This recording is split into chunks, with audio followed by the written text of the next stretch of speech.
Welcome to the Isle of Roux. It is so nice of you to make the journey. Yeah, and tonight we have Dead Kevin. He's quiet. You won't even notice. I find he's a little talkative. He says a lot with his eyes. This infinite stare. Welcome, Dead Kevin. What took you so long? I'm going to start with the land acknowledgement. The Creator gifted us this land that we are blessed to share and care for together. We acknowledge that the land we gather on Wakinstis is the ancestral territory of the Siksika Sitapi, the Siksika, the Gaina, the Piikani, and the Amskapi Piikani. We acknowledge all First Nations and Métis of Treaty 7 lands, the Tsuut'ina, the Ithkabi, which includes Bearspaw, Chiniki, and Goodstoney. We commit to advancing reconciliation guided by truths respecting treaty laws and humbly walking alongside First Nations, Métis, and Inuit. We recognize all who live, work, play, and make art on these lands and who now call this place home. We are so grateful to spend this time with you together. We have, I know, it's really lovely, isn't it? It's just wonderful. This is the first time Dead Kevin's joined us live. Yeah, usually he's very shy. Usually he just likes being pre-recorded. So. I don't find him shy at all. Well, I mean, like he likes getting his lines right, and he makes us do a bunch of takes when we're shooting the videos. Truth. Oh, I didn't like it. They won't judge you for that. You just have a high quality of standard of quality.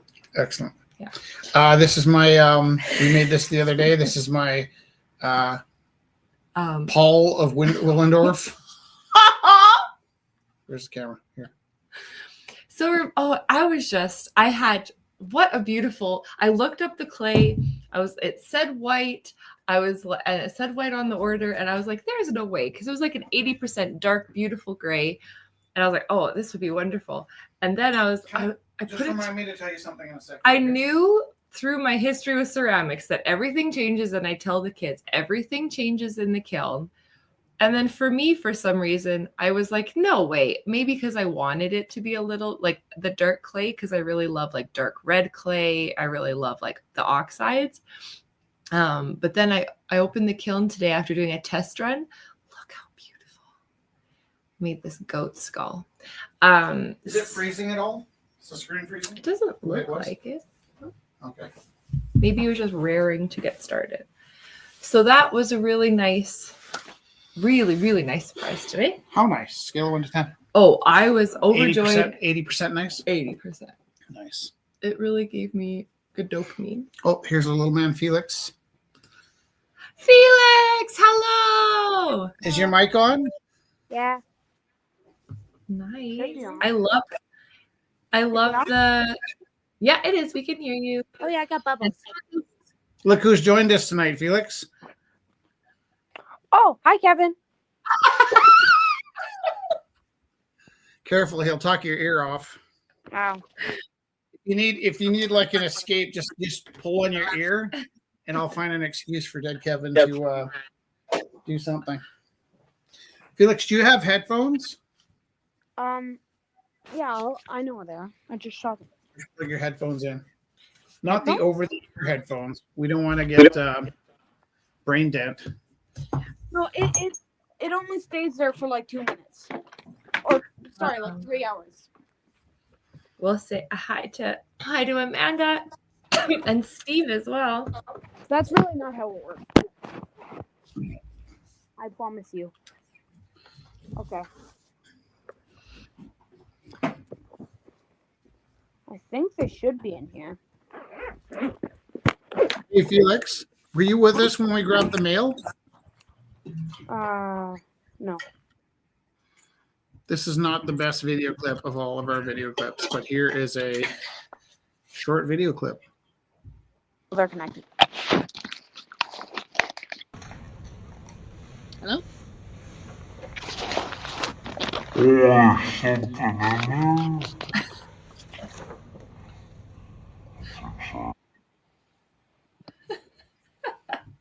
And where's our mail?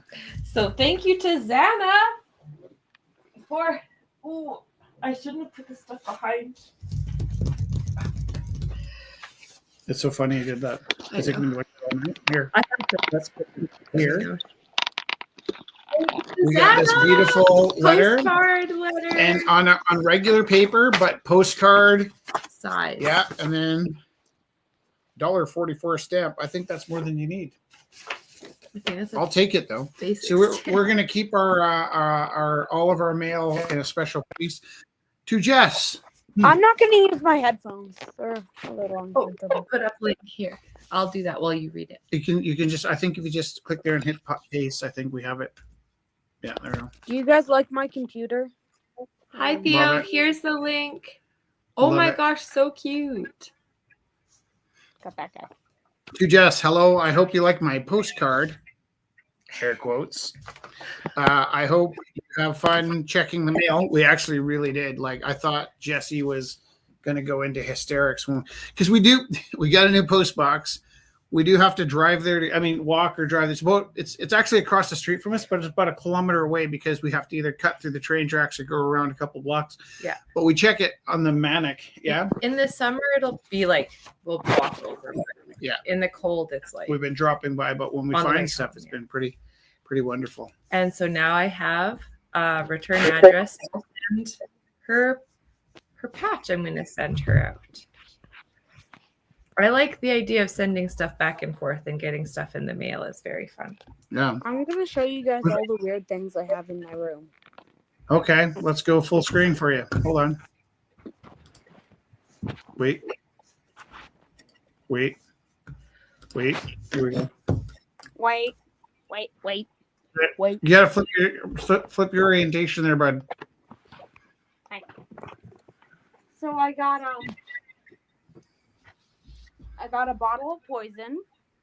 Mm-hmm. I was afraid this wouldn't be interesting. Yep. Oh, it's molding. Okay, that's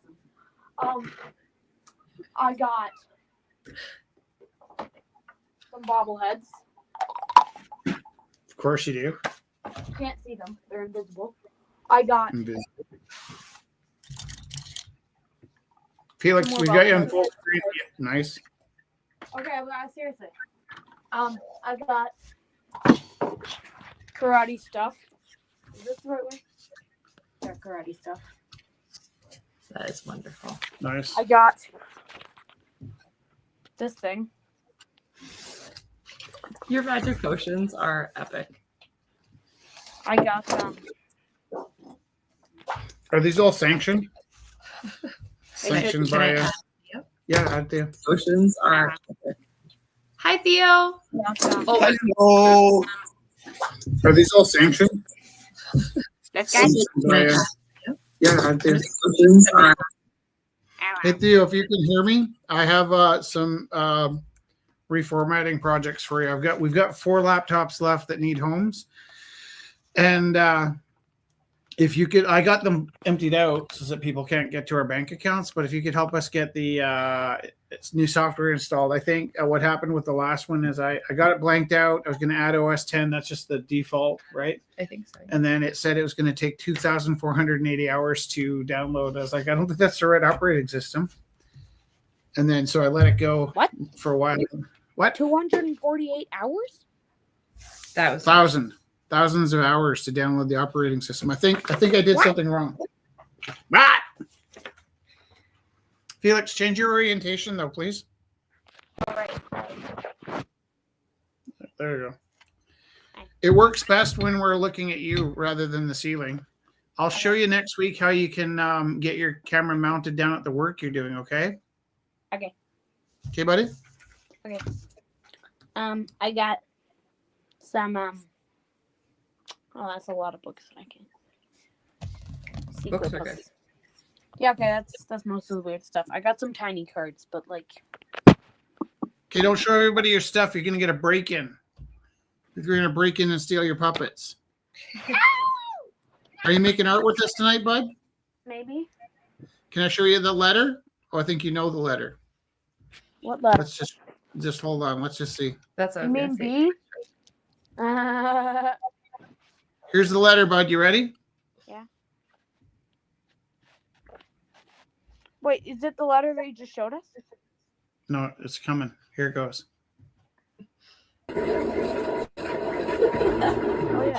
The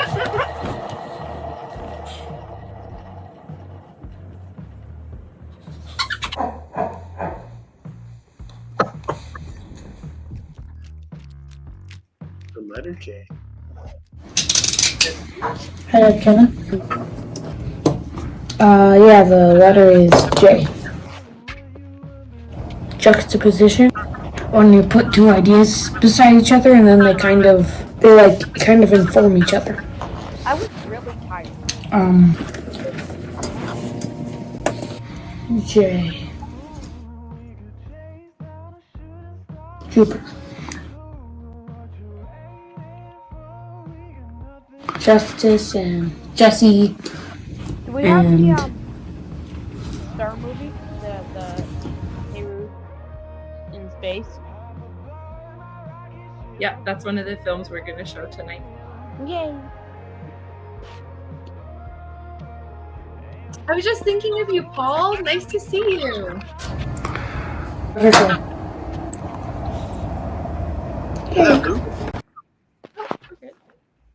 Okay. There we go. So tonight is brought to you by the letter J. I think we need to have the J's uppercase on all the stuff. I'll work on that. I think they need to be uppercase. I'm working on it, okay? Look, Felix, we got some Many cards. jade. Jade. Jade. I'll be right back. Oh, yeah, you will. I'm just So getting nice the to see you, Paul. How's everything going? It's so nice to see people drop in. Yeah. Oh, yeah, we will. Teacher conference weekend. Yeah. Do you guys want to know what the teacher conference really is? No, don't be. We just had a big conversation about it. Where's Felix, Theo, letter J? Remove from studio. Remove from studio. Okay. What are you doing right now with your piece, with your bad self? I'm me? Yeah. I'm figuring out where the end of this thread is. The skein. You're at the end of your rope? At the end of my rope. I'm making here. Can I show you actually? I think you can. I'm working on. So last day we were working with clay and we were talking about. We're talking about how I talked about prayers, saying prayers over the kiln, and there's actually a long history of it, and it's so in how's the resolution on Greek that? Is it okay? History, they have a lot of connection with the kilns, and so it was usually Athena that would be the connection to the kiln, and she'd say prayers over the firings. So that's something I'm thinking about. But this is actually Saint Katerina, and she Does or it Catherine. spin? So that's actually the cog-wheel that they were going to put her on it to stretch her to kill her, but it broke as she was laid on it. So that's why her symbol is the cog-wheel, and then that's kind of her connection. I have returned! The potter's wheel is arts and the arts, and then the anything to do with like the wheels. So she's also connected to the wheel, the potter's wheel. Jade, nice. Hey, right here. Nice Jade. Are you drawing Jade? Jade. Jade. Beautiful. Rich, are you dealing with juxtaposition today? No, I'm going to do a drawing for Jay Del Coro. Oh, Jay. Jay I am Del eating Coro the yummiest snackers of all time right now.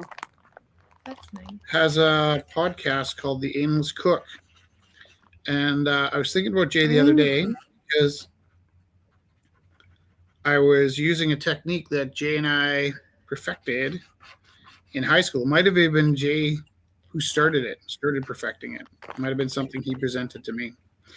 But like when you're a kid, I have this conversation with my kids at school all the time. They're so obsessed with getting the acrylic paints, and getting them to not want the acrylic paints is like such a hard thing to sell them on.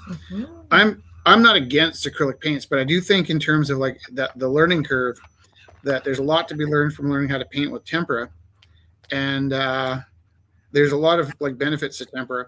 And that while you're learning, especially while you're learning things like taking care of your brushes and that sort of thing, the advantages to using watercolors and tempera, I find are quite huge compared to the temptation for acrylic paints. Now, if I can get my high school kids to gravitate towards oil paints, I'm usually pretty happy as well. Oil paints are made out of plants. Or what? I said hi, Georgia. Sorry. No, that's okay. Just shout out if you're gonna get. Guys. That's fine. Okay. Yeah, bud. So, in my art class, we have to do like a painting with a Tree cookies. no, with a Stick. color wheel in the middle. Yep. I was wondering if you think I could belt a color wheel and put that in the middle. That would be rad. Brilliant. I once took the like a whole school full of garbage and made a color wheel out of like just every piece of thing I could get my hands on. Basically anything I could find that was color, I made a color wheel out of it. But the thing is, we have to mix it all, like with red, yellow, and blue. Comprehend. Yeah. Oh, but also mix your reds. No, don't do that. But you can mix every part of it. It's brilliant. Mm, Don't do that. Felix is at war with his art teacher who doesn't believe he can make the color red out of orange and fuchsia. We can get you felt colors if you need any colors for that, Felix. That's No, a I great need idea. I need to mix. I would need to mix it.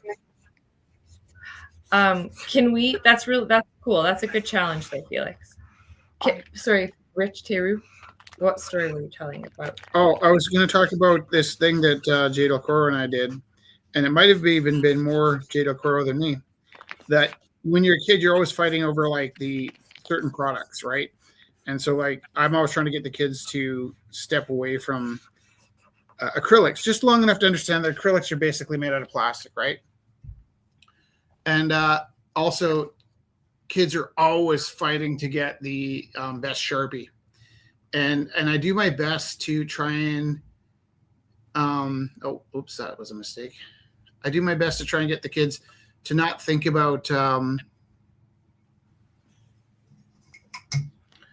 getting so attached to Sharpie, because there's just these quality products and not quality products. Now, when I say quality products, probably the lowest you can get is this marker, which was, kind of in your junk drawer growing up. It comes in every color. I think I saw the blue one the most. My mom always had these pens, and they're not of high quality. They're not expensive. This is just a Papermate matte marker. But what the disadvantage of these pens is that when you get them wet, they bleed, right? So here we were, sort of like, probably sharing and borrowing each other's markers. And then whoever got stuck with the cheap pen that bleeds when it gets wet, Jay one day noticed that was a pure advantage. Felix, while you're moving around for a bit, I'm gonna mute you for a bit, okay? Just Felix, just message me when you want to be unmuted, okay? Or you might be able to unmute yourself. So the cheap markers actually have a tremendous advantage, and I hesitate to put this online because I sort of feel like at some point, Papermate will realize the advantage of their cheap markers, and they'll start reselling them as the Papermate watercolor marker set. So, in honor of the letter J for Jay Del Coro and the Aimless Cook, I thought I'd give a quick demonstration of our little cheap marker hustle. And this is something that I've kept in my back pocket almost all my life. And actually, when the kids are kind of bummed out that they get stuck with the cheap pen, I show them this. This is kind of a great way to travel too. Like, the cheap pens will fit easily into your traveling bag. And if you don't have room for a whole watercoloring set, they're really quite lovely. And I think podcast. We actually tend to call our podcast a broadcast, which is the incorrect term. But I just kind of like how it sounds better. And I don't really care what people think of me. So You call your what a what? We call our podcast a broadcast. Wait, it's a podcast? Well, it's a broadcast. I think it is technically a broadcast. Not a podcast. Well, broadcast, I think, gets cast along a more broadband. No, I think TV or something. podcasts don't have pictures. Yeah, maybe. Yeah. I like your point, and I'm That's a good word. Hey, Theo. Works. Theo. Is he in and out? Yeah, broadcast works. You know. Hey, Theo, would it be cool if I got you to install some operating systems on some computers for me? Sure. It's all so I can give them away. Yep. You ready for this, Theo? What So kind? when you have the marker that nobody wants, what? He was going to ask you a question, I think. Oh, what's up? No. That's fine. Yeah. I like using pens for watercolor effects. Not particular. I don't have that one, but I've got other pens that I think they put down a really great black. But yeah, you get water on them, and bingo, they're great. Yeah. So and I feel like the cheapest markers do the best job of kind of spreading around. But they probably lack that wonderful thing that all serious artists want, which is permanent, lifelong, Archival. Yeah. Anyway, anyway, just let me know what OSs your computers need, and because I've got most of them. Awesome. You don't have to spend 23 million hours downloading them. Yeah. It was thousands of hours, not millions, but yeah, it felt Well, like it. whatever. It's the same thing when it gets up that high. Like you were exaggerating, but not by much. That's what I meant to say.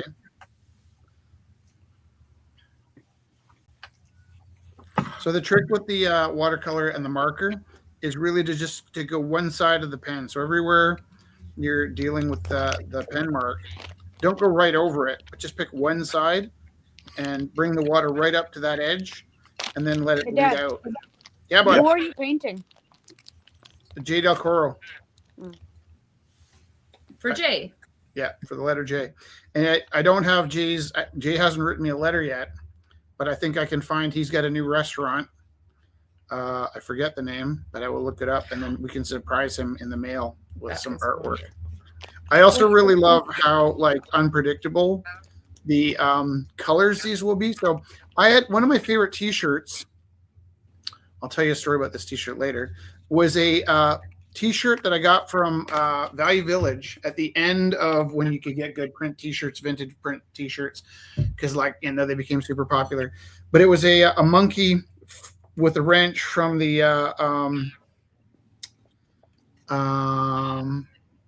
Minute Lube, I think. Mm-hmm. And it was actually a very dark green because it started out as black.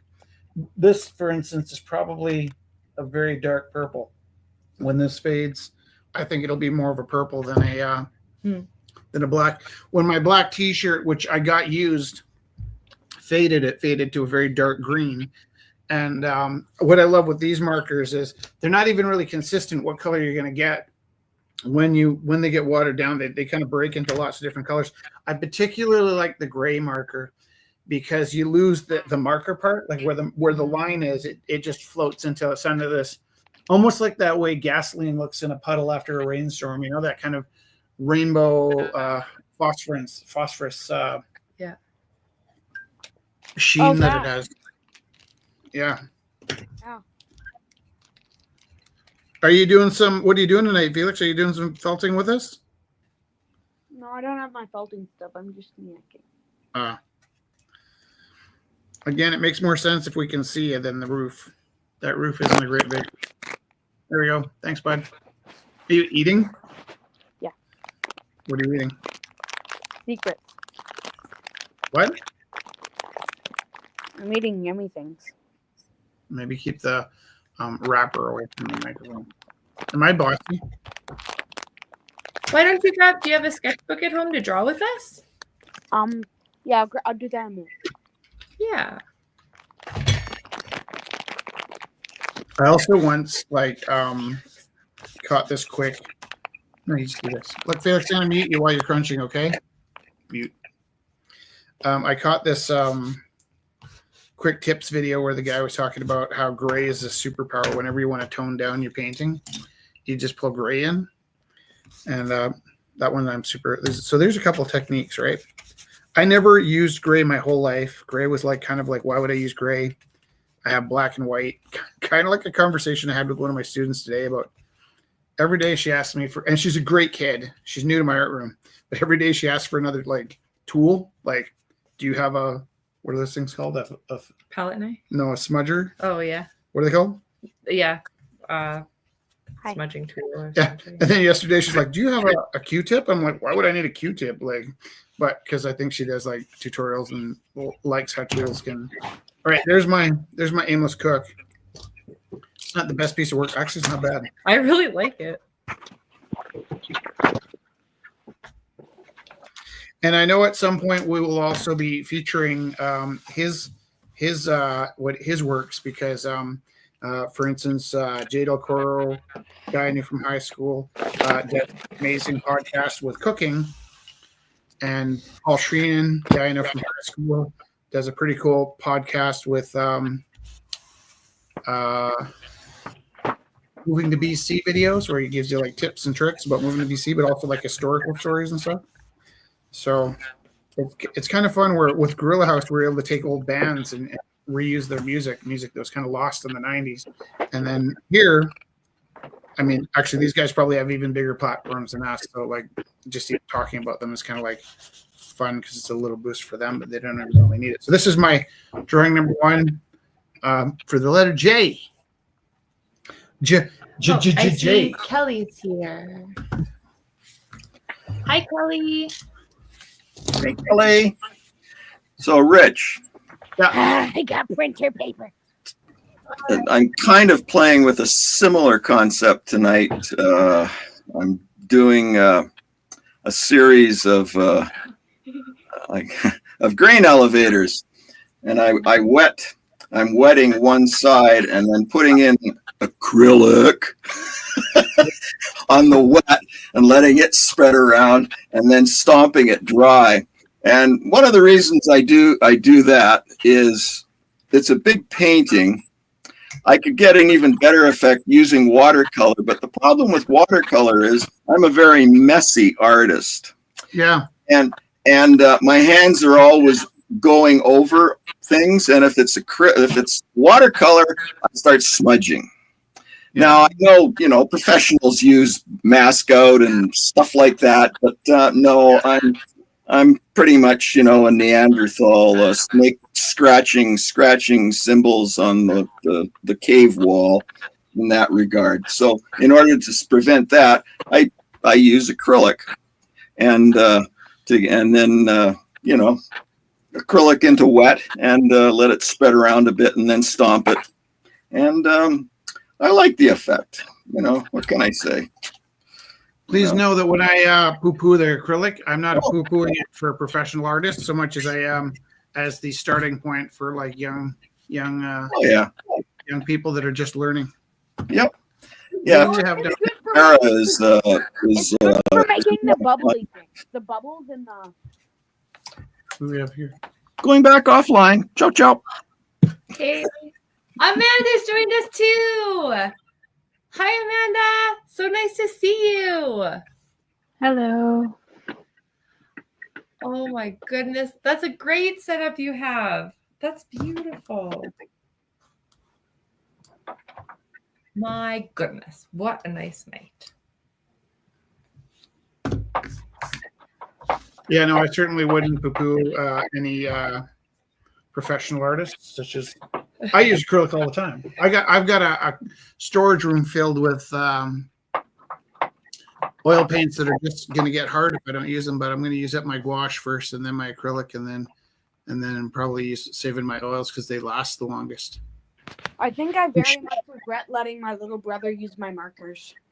Yeah, don't share your markers. Here, Here's another video. It's the this is actually a similar. This is what made me think of the letter J and J Del Coro as I was using that technique be with orange, but it's green. this particular video. Oh,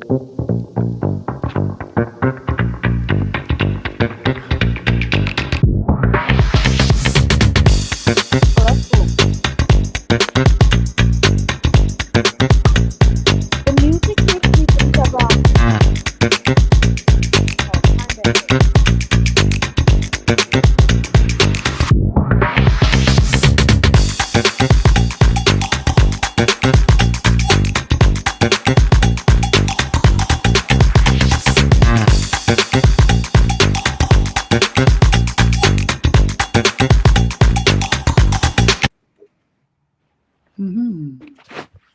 Dad, Yeah, bud. don't you think the music is kind of like Time Bandits? A little bit, yeah. Yeah. We have a music service that we've been paying for since we started doing online I broadcasts. just had it. Hey Felix, Okay, I found it. it's you got the ceiling on again. Yeah, I know. I was just. There we go. Still ceiling. Where's your face? Okay. There we go. That's the stuff. Tape. Tape. I'll get you a tripod that you can use to put your phone facing down. Okay. Okay. Or if you want, I can show you how to do this with your laptop, and we can get My laptop's dead. not this week. No, I can. Hey, can I show you something, Felix? Yeah, sure. Give me a minute. Wait. What am I doing? This is one of my starter lessons for kids that are stuck. I got a few starter lessons I use when kids are stuck, and this is one of them. So I talk about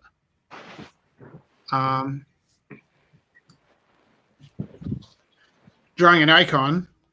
This is an icon for a cup.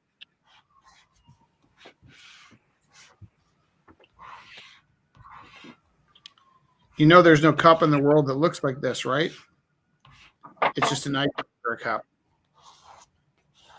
Right? Like this, for example, would be an icon for an eyeball, whereas like an actual rendered eyeball would look more like, you can get it to almost look like a photograph if you really sit there and smudge and work at it. Right? The difference between something that's meant to look kind of real and something that's clearly an icon rendering. But what I do with this is I show them how to do an icon, and then I show them how to turn the icon into a rendering. And generally what you do is you take these line drawings and you pick one of the lines, and you just choose one side of the line and you blend it away. So you have like an edge and then a blended area. And you can flip from either side to whatever side you want. But the challenge is to get rid of all of the anything that would be represented as a line, turn it into a gradient. A value. Yeah, a value. Do you know what I mean by gradient, Felix? Yeah. Like from dark to light, right? Yeah. So I got rid of this side, right? Yeah. That line's gone. And now I got to get rid of these lines. So I can pick either side. I could either go here or here. I'm just for fun going to pick the lower side of this cup. And then I remind the kids, once they're working in a drawing, this is their universe, and anything they want to do in here is cool. You know, if you want it to look super hyper real, it's best to stick to some kind of image. But if it's your drawing, like this is my shadow, just for fun, I'm going to leave my shadow lighter than the table. By fun, I don't mean like roller coaster fun. I just mean like You're in control. quirkiness. Yeah. Yeah. This is my shadow. And so world. here I am. And in my world, I happen to make the shadow lighter. Now I have to deal with this line, right? What should I do? This way or this way?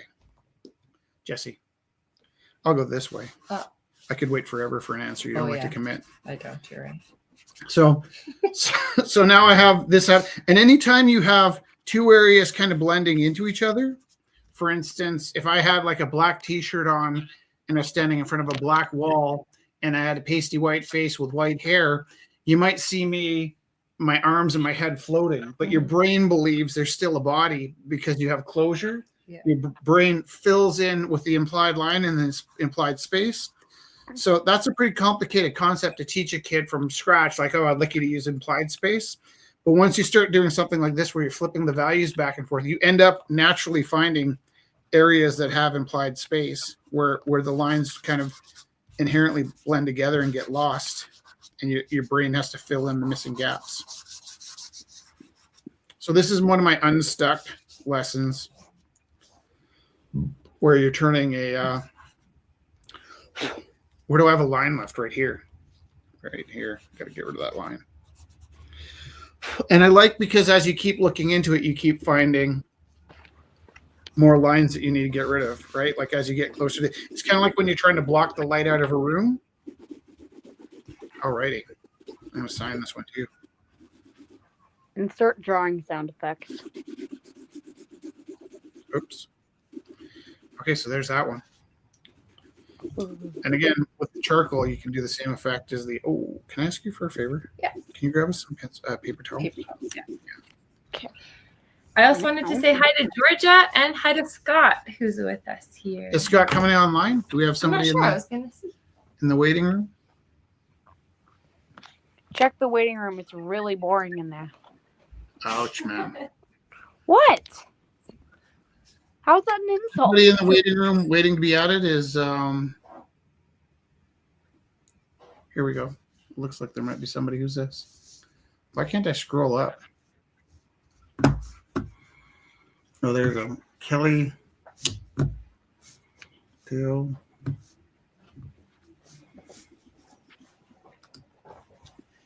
I know what it is. I need to get rid of my space family. Okay, before too late, I got some videos I'd really like to show. I won't show them just a second, but I'm just checking to see what they were.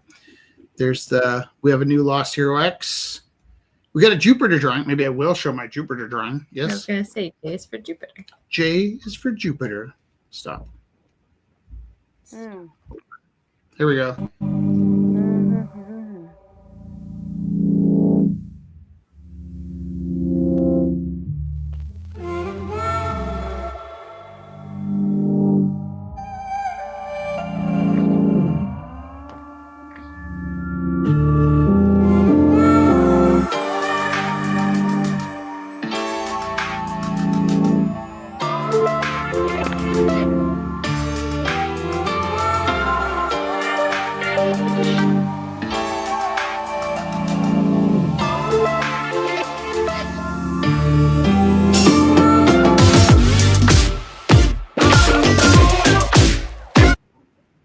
That's some cheesy music.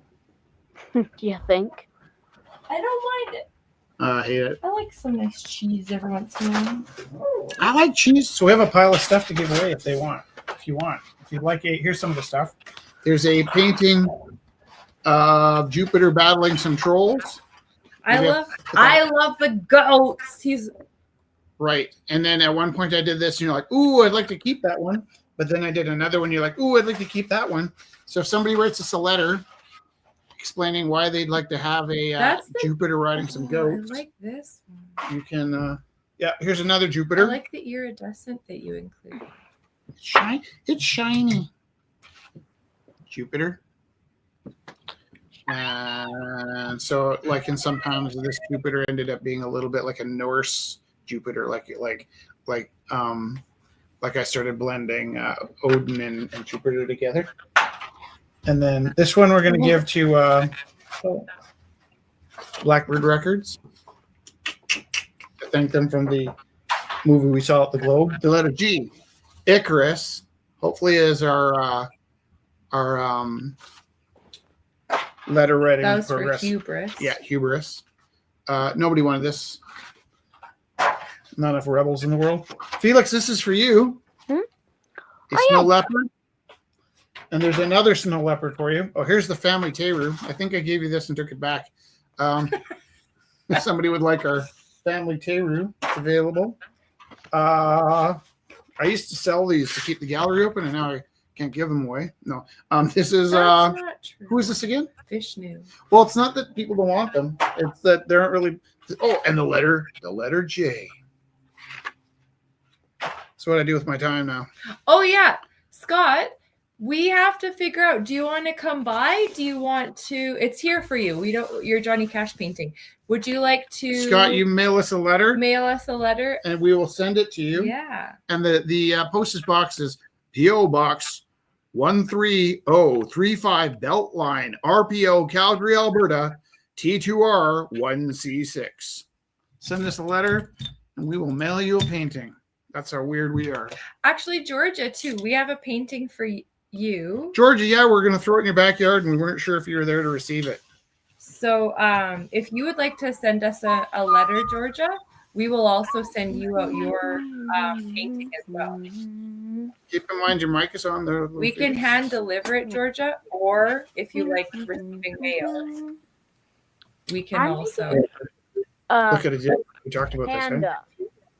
Speaking of mail, I mailed stuff to you on Monday, so it should arrive in your mailbox sooner or later.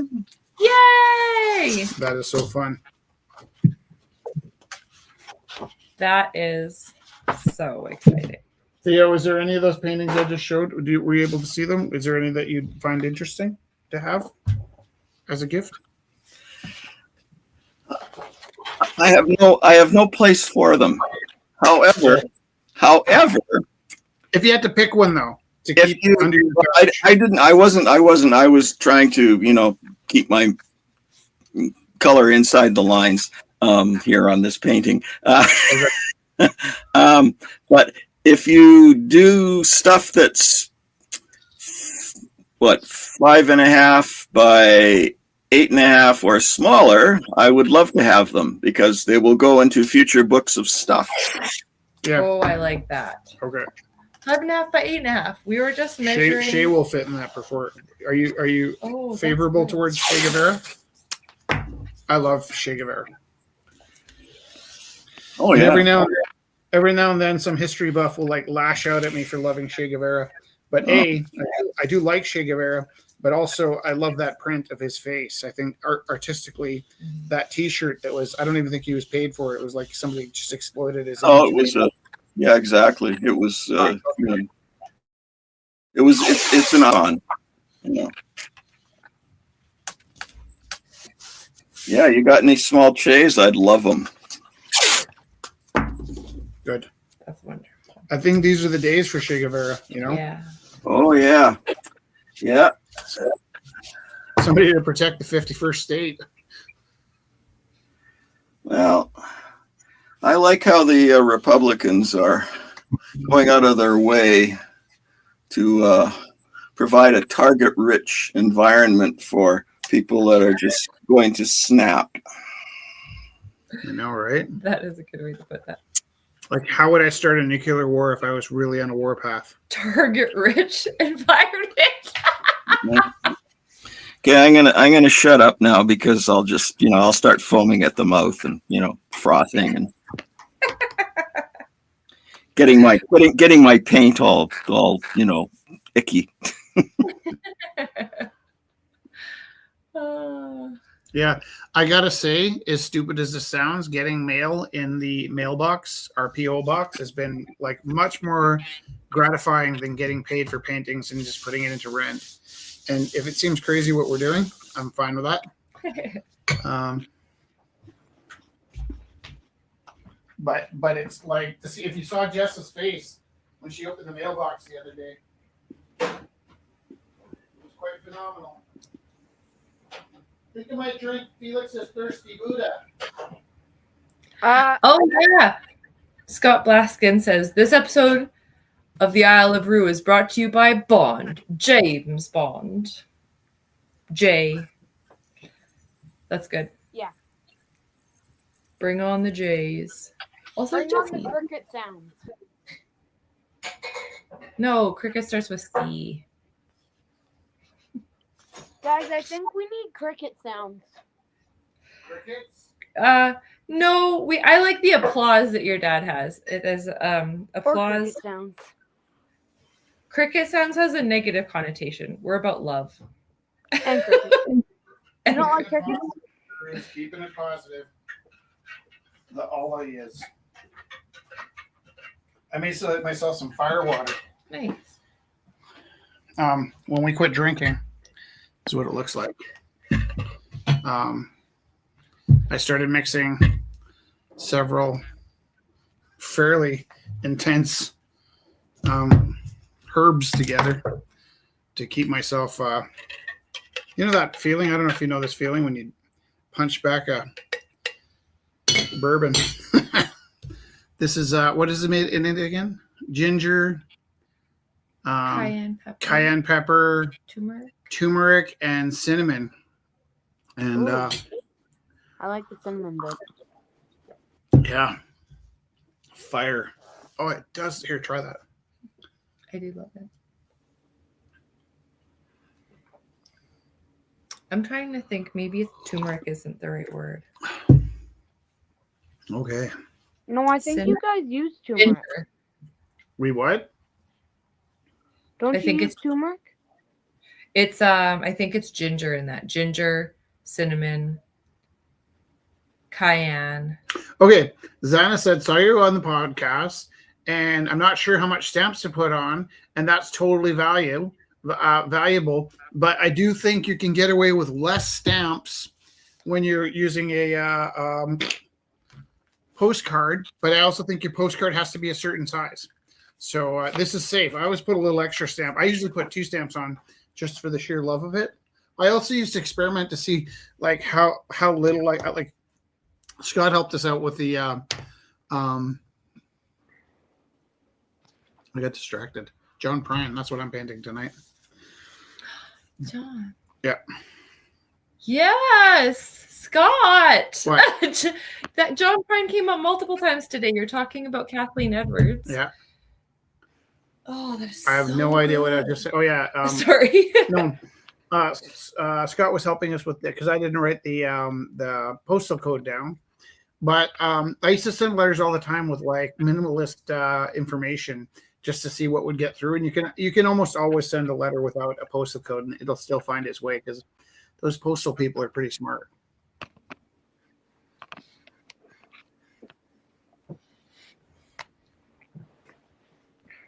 Okay.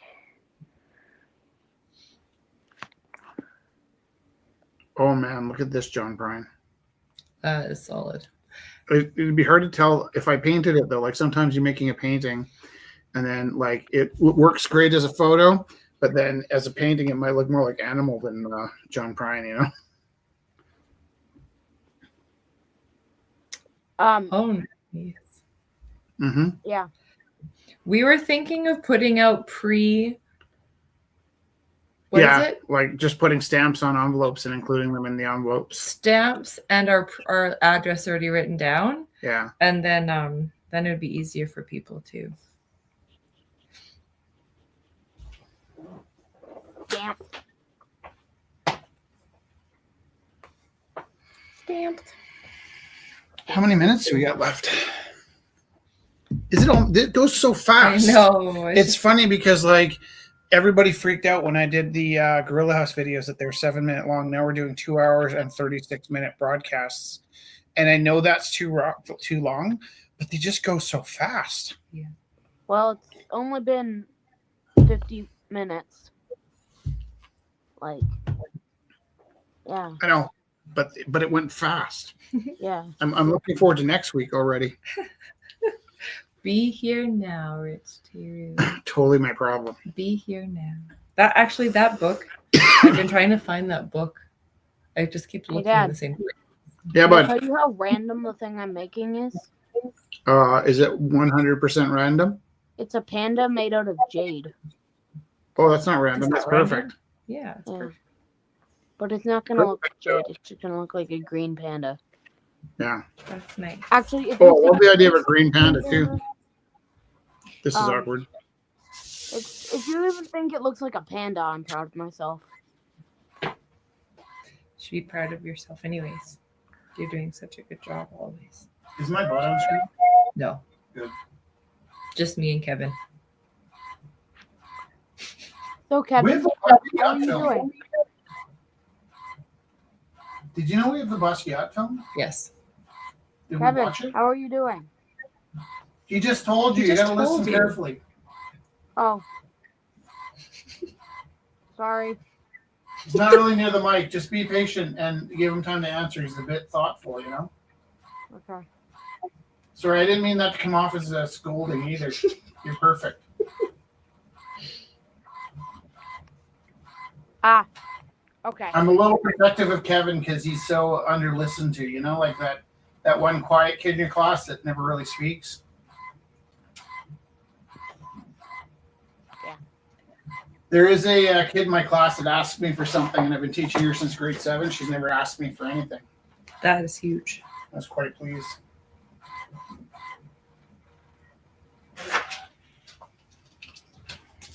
No problem. Aww. Man, I wish I had a drum set. So I do. I wish I had space for my drum set. If anybody out there wants me to make noise in their garage, send me a letter. Fire! Okay. Yes. Yeah. So I'm making Fallout splatter. Oh, nice. It has all the bottle caps and everything on it. Oh, yeah, that's funny. And then the background will be Fallout, like a Oh wow, that actually looks like a leg. Wow. Very cool, Kelly. Oh my wow. Who wants to be on screen? Was Kelly just showing us something? Yeah. Where's Kelly? Kelly looks like this one. Vault-Tec. Nice. Do you play Fallout? Yep. Yeah, I'm Did you designing. Did you watch the show? Yes, that's why I'm making the platter. I'm a little delicate. The guy with no nose freaked me out. So there's like little bottle caps I got. There you go. Coca-Cola on them, Very cool. and then there'll be a platter, and there'll be little coasters. I liked watching my brother play Fallout because of the radio station that he listened to on that game, the oldies. Yeah. Yeah, I like to stuff like that. it really informed the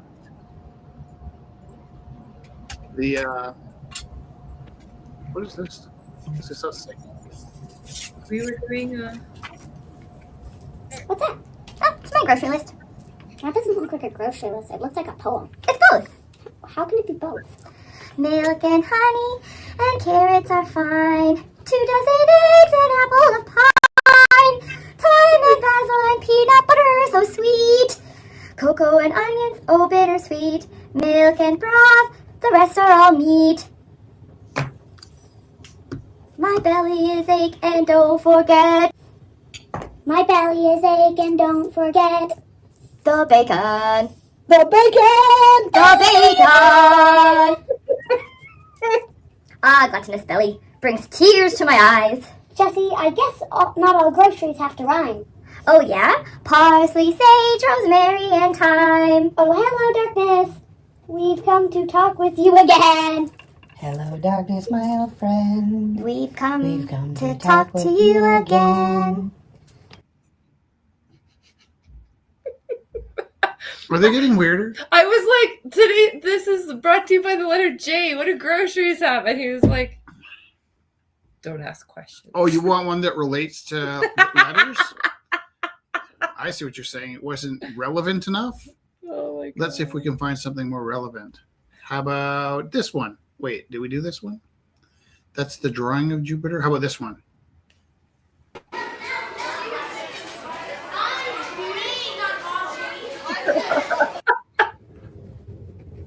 Hey, Goat. You know a lot about about mythology, right? Oh, sure. I'm a mythological mastermind. Ask me anything. All right. Who's the king of the gods? Jupiter. Wait, God lives on Jupiter? No, he is Jupiter. You mean the king of God is named after a planet? No, the planet is named after him. Who named the planet? The Romans. Oh, like the Vatican. No, Julius Caesar. Jupiter is king of the gods, not God. Oh gosh. Jupiter. The god of the planet. Who's asking? Yeah, I guess you're right. This is on me. So what does he do? Throws lightning bolts. Oh, like Zeus. Uh-huh. So he's an electrician. No, he's a god. Throws lightning. Yeah, he's got a short fuse. Yeah, electric. Jupiter's the god of the sky. Okay, if he hasn't got any feet on the ground, how does he charge his bolts? Yeah, he's not grounded. Yeah, that's not safe. What's not safe? Throwing lightning in the rain, especially if he's not grounded. Sounds. I think that's Zeus.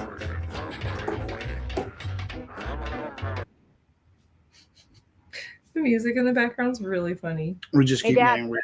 Yeah, bud. People are shocked when they find out I'm not a good electrician.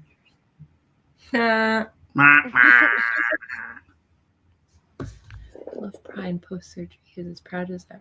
Yeah, Okay. we're where the old Chevrolet said. Don't mind the screams.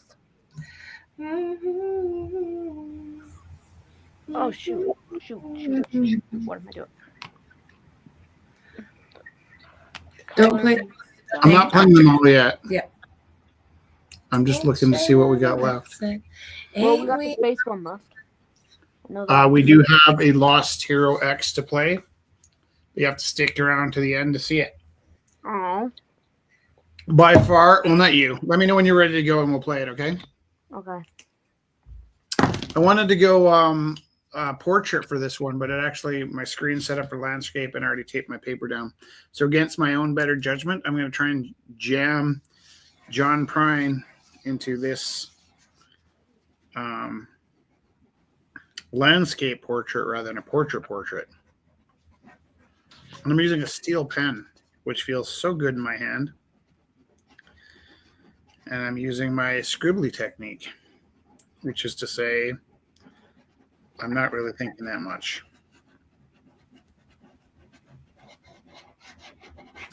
What did you call that technique? Scribbly. Oh, scribbly. Okay, that's better. I thought you said scroobly, and I was going, oh, that sounds intriguing. Did you say scroobly?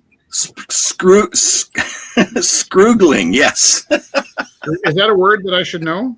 I don't think so. I thought it was a non-word, but I liked it. That's what I thought you said. Scribbly is good too, but you know, we could think about scroogling is the next level.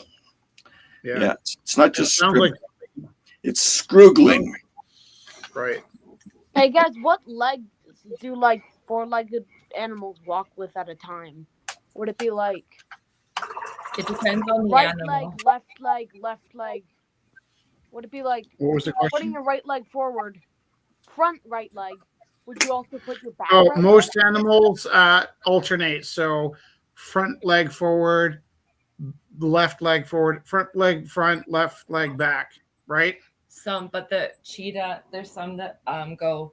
Bunnies can accelerate super fast because they use. It's like a different pattern. Yeah, I was I'm Putting pretty their sure. front leg, if they're putting their front leg back, would their back leg be going forward? Mhm. Yeah, they're Yeah. they're Those go front and back together. The bunnies and the cheetahs, I think. The fast accelerators. There was like a pattern of like people used to draw horses running with two legs forward and two legs back up until like the 1800s when somebody finally got, I think it was the Muybridge films where they got film of the horses running with one leg. It's more of it's a gallop. It's like one leg, two legs are bent and two legs are straight and they're all like right, left, right. And so it's interesting when one person in art history discovers the proper way to do it, and then all of a sudden everybody's doing it right. But for the longest time, like that's why you'd see those rocking horses with the legs forward and the legs back. They used to draw horses like that in paintings, probably because they used the rocking horse as reference. Right. Oh yeah. Scott Wait, asked. would your right legs both be going the same? No. No. Just like you said before. So right, What and left leg. Front right and back left go at the same time. What animal are you talking about? Because then I can like look it up to give you an actual answer. Because a lot of animals work differently. Like panda. I'm pretty sure. I don't know. I think a panda is the same pattern as most, as they alternate. Yeah. Did somebody have a question? Yeah, it's a little bit like automatic writing. What I'm doing, I'm slowly building up again. It doesn't need to be scientifically correct. I'm just gonna draw it how it looks good. Yeah. Pandatomically correct. Pandatomically correct. Yes. Wow. I had a pang of like insecurity when I said that, and I'll tell you where it came from. We moved from Edmonton to Vancouver, and we drove there. And I remember I was in grade 3, and so I was old enough to know that I shouldn't have teddy bear anymore. But I couldn't sleep without my teddy bear. His name was Panda, and we got to a hotel along the way because we're driving in a station wagon with some stuff, and the moving truck was bringing us to the rest of the stuff. I remember this one traumatic moment where both our fish tanks fell out the back of the station wagon. But I remember when I got to the motel, I wanted to bring Panda into the hotel room, but I didn't want the people in the lobby to know that I had a hotel. So I asked my dad to carry Panda in. My dad didn't want to carry Panda in because he thought it looked silly. But as an adult, I kind of realized that everybody in the lobby would have known that was my Panda. They wouldn't have thought it was my dad's Panda, and I was just trucking in with my own stuff. But that was my cover at the time, as I had my dad carry my. But you know, I'm an adult now, and whenever I say Panda in a certain tone, it reminds me of that moment where I suddenly realized that everybody in the lobby would know that I was grade 3 and still sleeping with a teddy bear. This is what a world of learning I'm digging into. I'm wrong? No, like so there's pace, diagonal, bound, and gallops. And so some animals, like the little ones, like bunnies and squirrels, they do the gallop where it's like look at the images that I found. It's really cool. So bears pace and their feet, it's like you said, panda, it's like right go forward and left go forward at the same time. Hey, Rich. Yeah. I'm 55 and I still sleep with a teddy bear. What's your teddy bear's name? Bear. Bear? Bear. And how long have you had Bear? I've had 30 years. Yeah. So that doesn't surprise me, and that's actually one of the lessons I use in my classroom. Is I ask my high school kids who still has a teddy bear, and my indication is if they're in my art class, they probably still have a teddy bear. Yeah. And I think it is because as artists, we have this sense that you can put soul into an object, right? I started with a piece of paper. I am putting this image of John Prine on the paper, but what really I'm doing is I'm taking a piece of myself and I'm massaging it into the paper, and the lines in the John Prine are insignificant. My feelings for John Prine modify this paper so that parts of my soul are left in it. And that's why, and the way I explain it to them is I go, who has a teddy bear? And they, half the kids put their hands up. I'm like, who remembers having a teddy bear? And everybody remembers having a teddy bear. I said, your teddy bear is stuffed with fuzz, right? And they all go, yes. And I go, well, here's the problem with my teddy bear. Could you grab my teddy bear? I've had Panda since before I was born, which is a weird way to explain that. But Panda's eyeball fell out, and I replaced it with a button. And I remember once I'd replaced his eyeball with a button, I realized Panda is blind in his left eye. But I know that that's not true. But I still feel like when the eyeball fell off, put it back on, it couldn't possibly work. And so what I say to the kids is, you know that your teddy bear is filled with just fluff. And they're like, yeah. But if your friend came over and kicked your teddy bear across the room, even though it's inanimate and it can't be harmed, it would hurt you to see your teddy bear get kicked like that. And that's kind of the art lesson I talk to with kids all the time. So this is his good eye. I shouldn't touch it. It's a bit sensitive. And this is his button eye. I know he can't see through this one. And Panda's neat because my mom made Panda, so he's got a very sad look, but he's also got a very happy look. Depending on whether his head's tipped back or not, he's super happy and kind of sad. And actually, I've had panda. So my mom macrame. I always use the wrong word. I guess this is what is this? What is this made of? Might be crochet. My mom crocheted panda while she was carrying me, and for some surprising reason, throughout my life as a baby, as an infant, I used to break out of my crib and steal panda for me. He needs to be depilled. The eye almost came off. Trauma. But I've actually panda's been just the right size to sit under my dislocated shoulder while my shoulder's healing, so that I don't sleep and pop my shoulder out of joint at night to keep my shoulder immobile. I have returned to sleeping with a teddy bear, which is crazy when my alternative is Jessica Teru, but she's still welcome.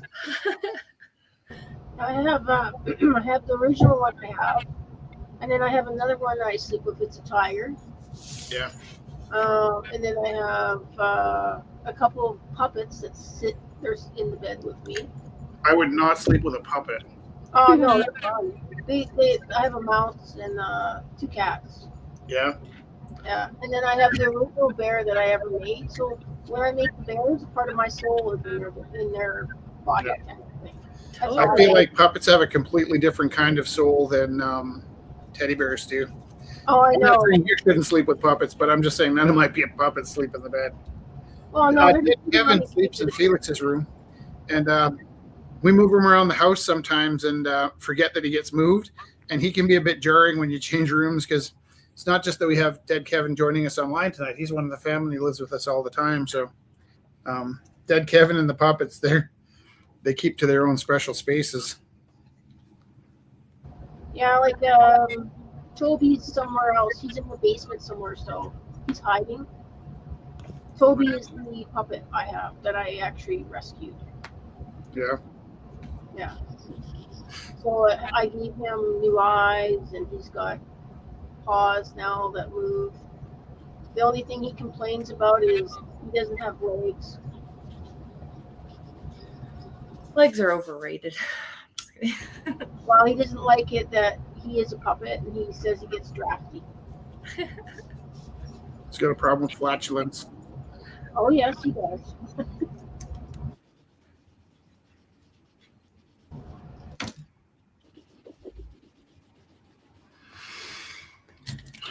809. Scott said it's like your hand's guided by angels. I think that is like we're talking about the being a radio sometimes, right? Like when you're Most of the time. yeah. It's a good way to put it. We're talking about that a little bit with Zeus and how we're kind of doing a spoof on Zeus being a Roman god. And then we wanted to talk about Jupiter being a Roman god, and how sometimes people get wigged out if you use the word god because they think you're going to try and, drag them into a cult or something. But I had this really, I might have tried to talk about this before, and I'll try to talk about it again. I think I was trying to talk about it today. I had this kind of profound moment where I was thinking about people with their religions, all world religions versus being agnostic, which is a pretty safe bet. I don't know what I'm talking about. Or say being an atheist. And I just had this weird dream a few weeks ago where I was thinking about how I have consciousness and how the fact that I have consciousness is a kind of a key indicator that the universe would have consciousness. And every time I try and repeat this idea I had while I was sleeping, it sounds so trite and so inconsequential. And I get frustrated because I'm like, yeah, but it's I'm saying the words. Mm-hmm. They don't mean what I was thinking. But it just makes sense to me that the best evidence that the universe has consciousness would be that I have consciousness. And again, every time I come back to that, it falls apart and loses its meaning. But somehow my brain made this connection to that I think is kind of like the doorknob on this dream that's telling me that there was another one of those doorknobs that came up recently. We're at the beginning of our thoughts. Oh yeah, it was about the idea that I had that we need to move. and that's built into the universe that like everybody keeps telling us to relax, but I think when they tell us to be relaxed, it's those leaders that want us to sit and watch a hockey game versus get up and revolt and rebel. And this concept we keep coming back to is movement, movement, movement, and then how your body has to breathe, you know, once every 2 seconds, and your heart has to beat once every second, and in every fiber of your DNA is this reminder that if you stop moving, you die.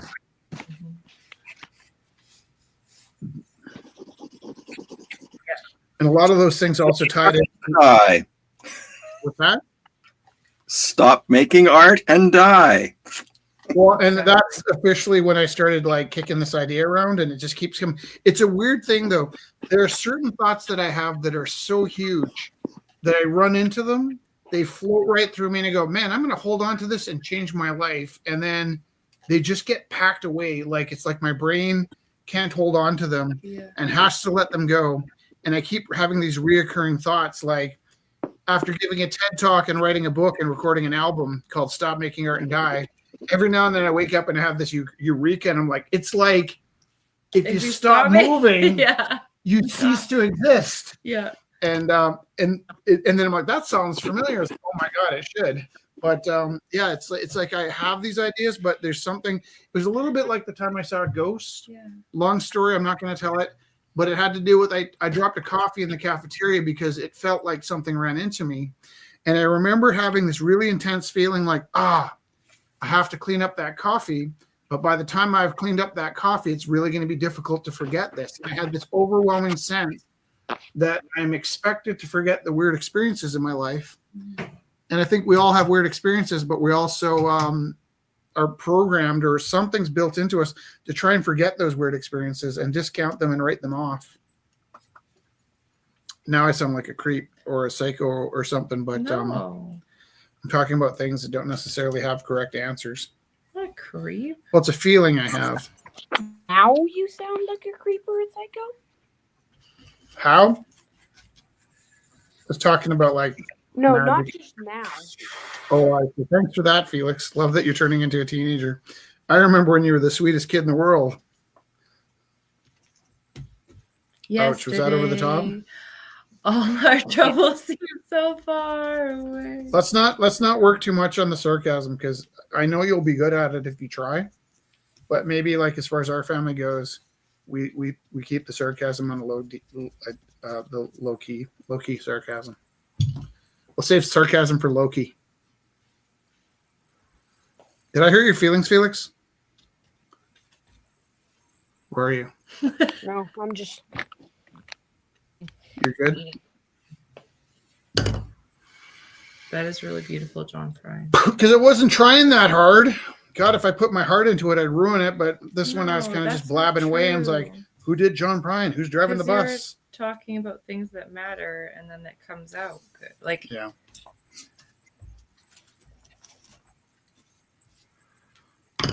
Felix, are you in school tomorrow? Yeah. I'm not. Not the next day though. No? Does your teacher go to teacher convention? Do your teachers, they don't go to teacher convention? No. I think they have, charter schools have their own. It's like charter and private have their own conference another time, I think.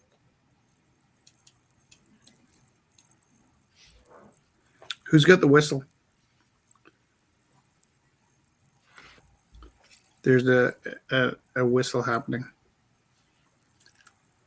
Okay.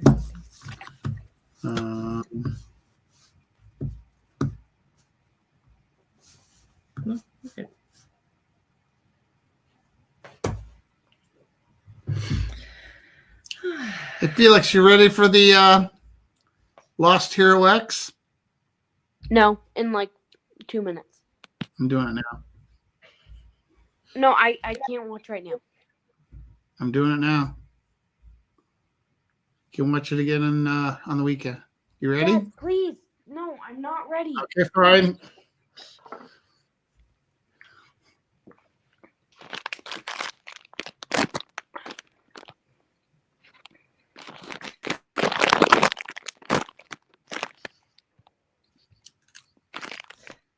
What?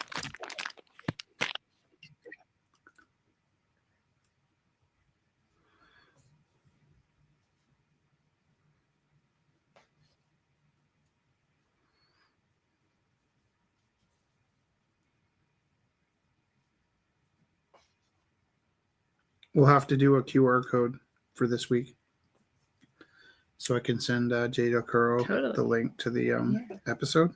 Yeah, that's nice. We haven't needed a QR code in a while. Yeah, that's really good.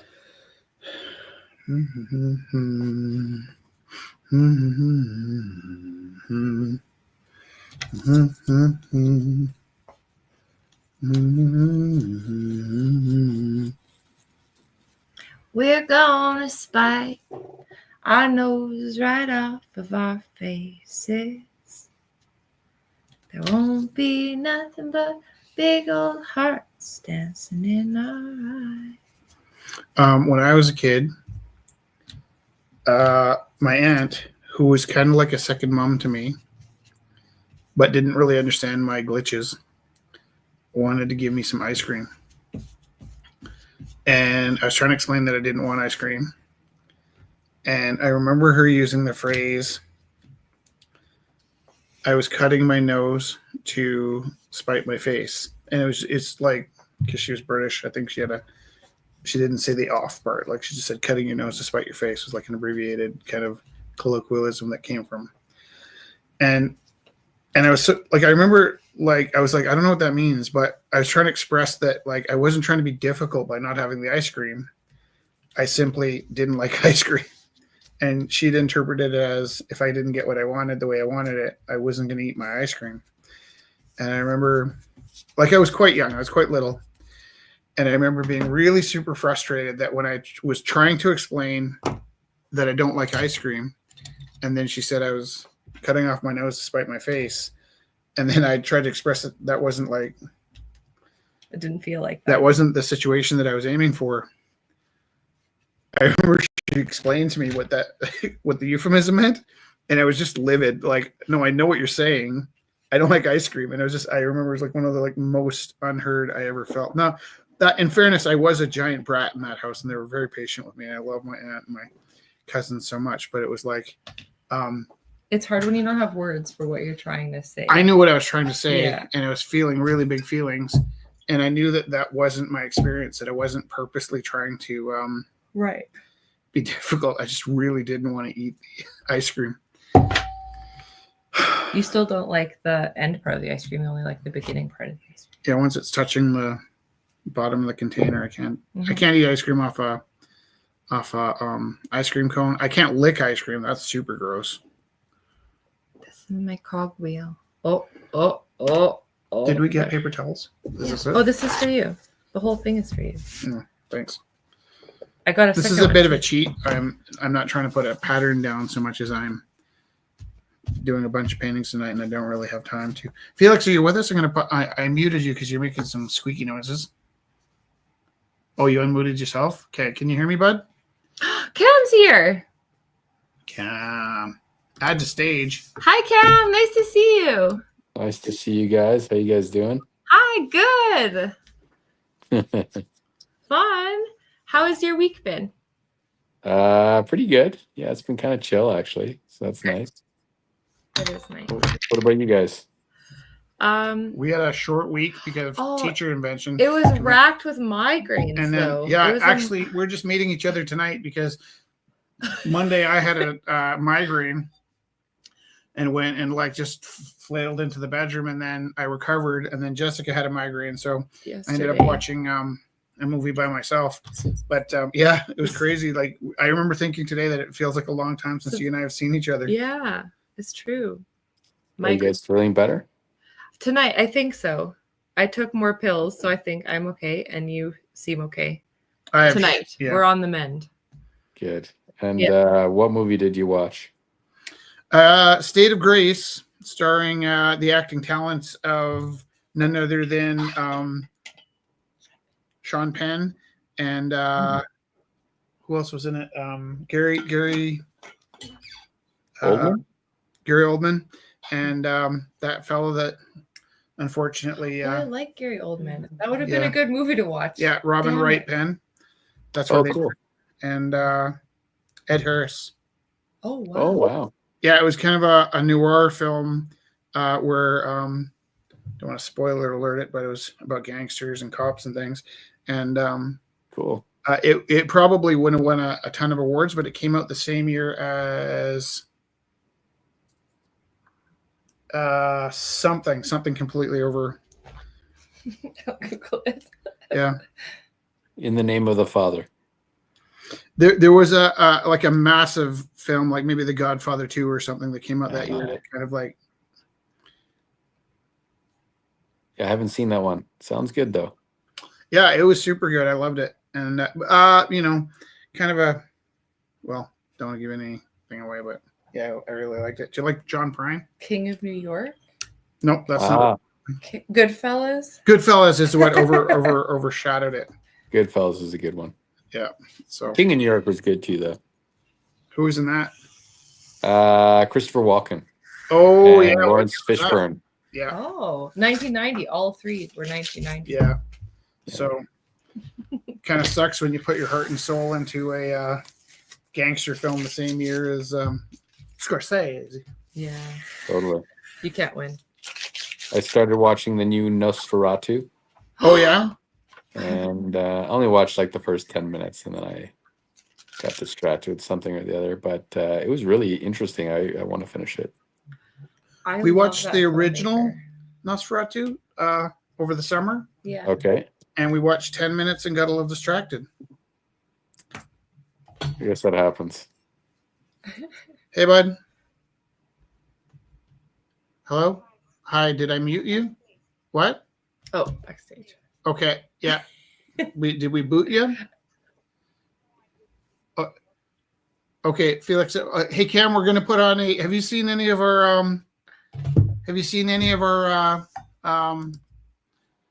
Lost Hero X space shows? I haven't, but I see that Oliver beside you there is being real quiet. That's Dead Kevin. Oh.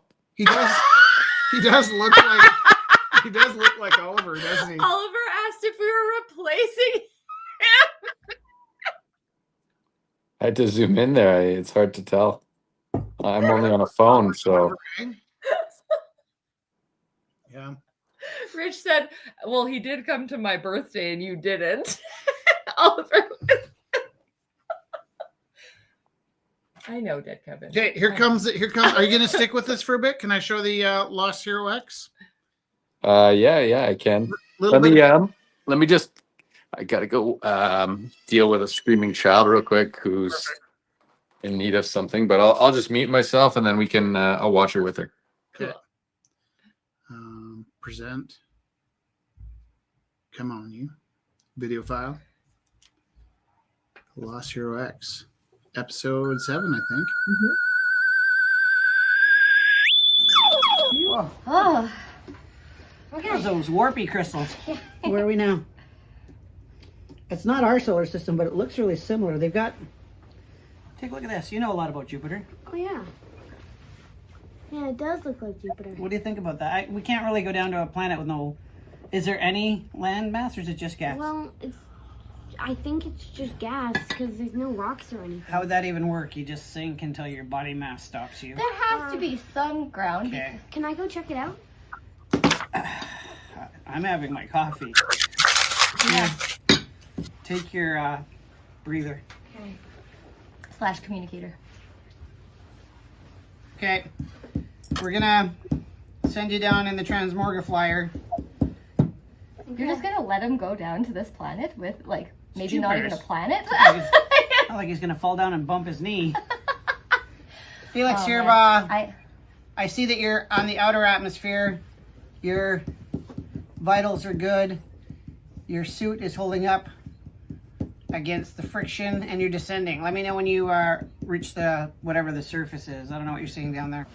So Jupiter is kind of like the Roman equivalent of Zeus, except I really love the, like, origin story of Jupiter. Okay, but did you know? Do you ever? It's not even Do you Jupiter. remember that art history painting of Goya eating? Just 1 second.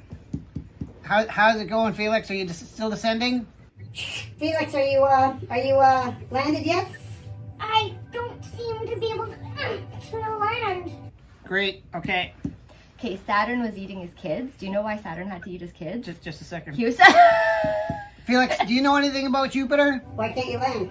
I think it's too Anti-gravity, I guess? No, Jupiter's made out of gas. I can't land. Jupiter's got like 79 moons or something. At least. Wait, hold on. This one's got 12. We'll get down to the surface. There must be some point where it becomes surface. Can you see it? I've stopped going down. So it's not Jupiter. Did you? So, It's also got a storm that is. How's your heat? How's your heat? Jupiter was I'm very doing good. powerful, and he didn't want to be eaten, even as a baby. Of course, you wouldn't want to be eaten.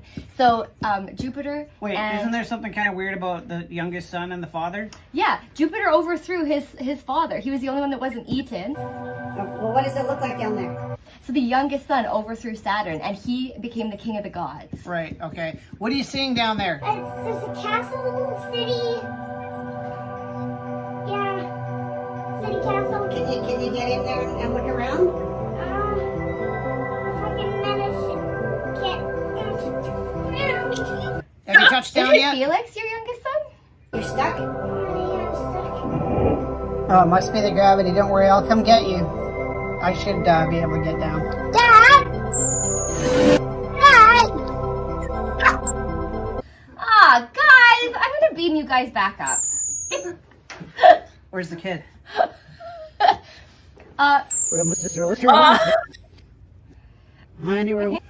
Circuit Rose, was it? Oh.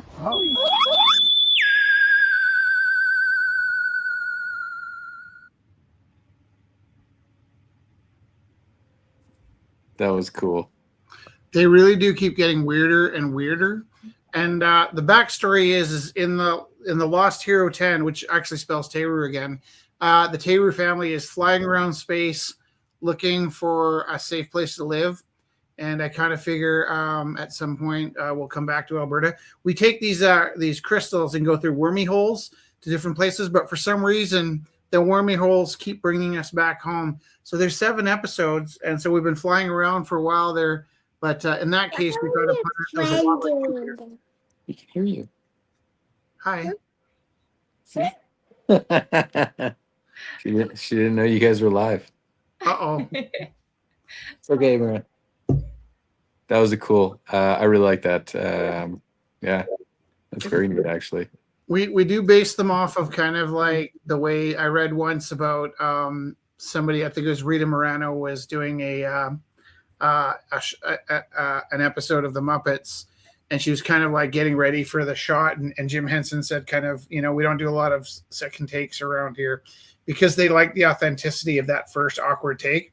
So I do a lot of like rebuilding things. I didn't have that last shot where Felix returns to the ship.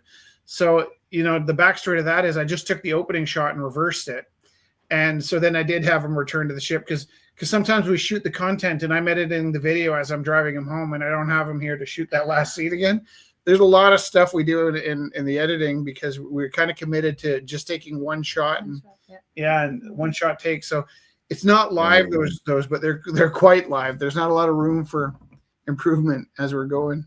Right. I'd like to know more about the history of Jupiter and all of that stuff. That was interesting. Well, that's what we're here for, right? Yeah. To provoke you into being curious about the letter J. Today's brought to you by the letter J. Yeah, it's cool because there's a bunch of really poignant paintings in art history about Saturn devouring his children, and there's lots of different stories about how the Saturn's wife was trying to keep at least one alive, so she gave a rock as the last one and let Jupiter go. So was it Jade? Maybe, yeah, Jade. Or like the other story is that they fed him poison so he'd throw up all the other kids and then they all overtook him. Cool. Yeah, and the only reason Saturn was worried about his kids overthrowing him, some say it was like a philosophy, but it was because he did that to his own dad, and he took over, he overthrew Cronus, was his dad, and so he knew that it was possible for kids to want to take the power away from their parents, and so that's why he wanted to eat his own kids, was because he had already done it to his own dad. And so it's like, yeah. That's funny because when I was in junior high, I was mistreated by a teacher, and he had a policy that if you made him chocolate chip cookies, he would give you 5% bonus on a quiz. Oh wow. I understood that a 5% bonus on a quiz equated to like 0.1% on your final report card. But I also through the guise of trying to get that 5%. After he mistreated me, I made him chocolate chip X-Lax cookies. Oh god. He disappeared for 2 days. I spent 2 days thinking I was going to boys' school, and now that I'm an adult teacher, whenever the kids make me food, I'm like, oh, that looks really nice. It doesn't matter how good it smells. I'm like, I ain't eating that, dude. Same reason, right? Yeah, that's perfect. And Cronus, he's something to do with time, right? Yeah.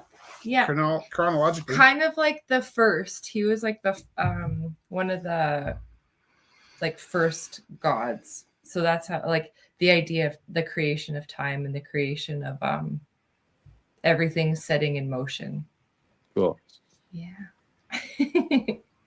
It's pretty fun. Yeah. It's a pretty fun thing. Oh. Okay. So can you ask your beautiful little guest there if she was to have a picture drawn for her, what would she like? Amira, if you were gonna have a picture drawn for you, what would you want drawn? You don't know? You want to show us the drawings you did today? Should we get it? Yeah, I'll show you. I need an idea for a drawing. Give him an idea. What's your favorite animal? Show some of the pictures. I have a space drawing. Ooh, that's super cool. And there's a video that goes with that.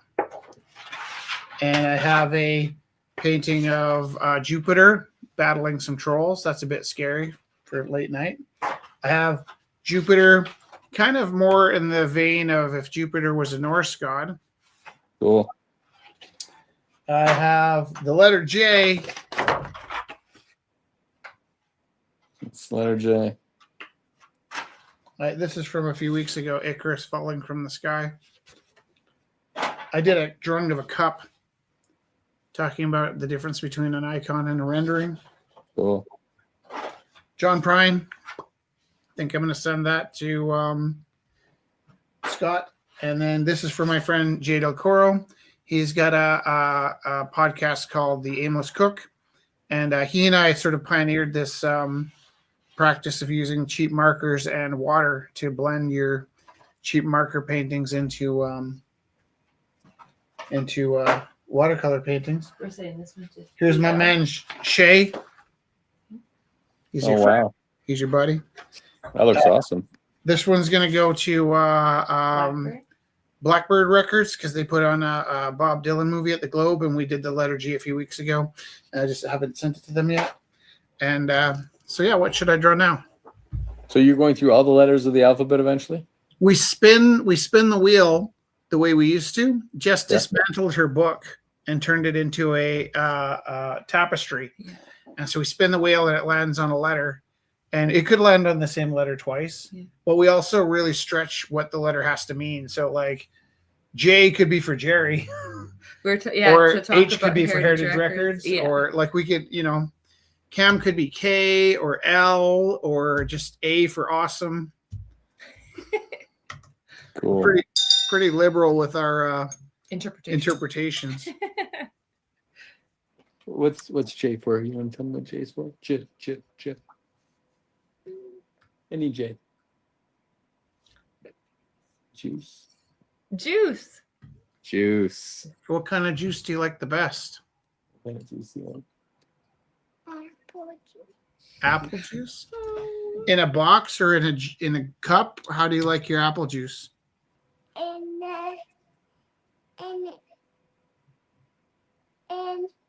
a box. A juice box? Yeah. Cam, would you know what brand of juice box is the best? I don't. We don't buy juice boxes. It's like a treat for her at birthday parties. Oh. And special occasions. All right. I think I'm just going to pick my favorite juice box. Yeah, I don't know who makes juice anymore these days. Oh, this one. Look at this. Clamato. Oh, Well, Mott's. Yeah. Do they make apple juice too? Or this No. one? 100% apple juice. Oh yeah. Um, Who are the big juice makers? You know. We want Sunripe. Right. I was gonna say just there you go. Or Minute Maid. Oh, Minute Maid. That was a big one. Yeah. Which one's Canadian? Well, that's a good question. Sunripe. There we go. All right. How long are you guys with us? She doesn't have school tomorrow, so we can stay up a little late today. Okay. Here's my Sunripe apple juice.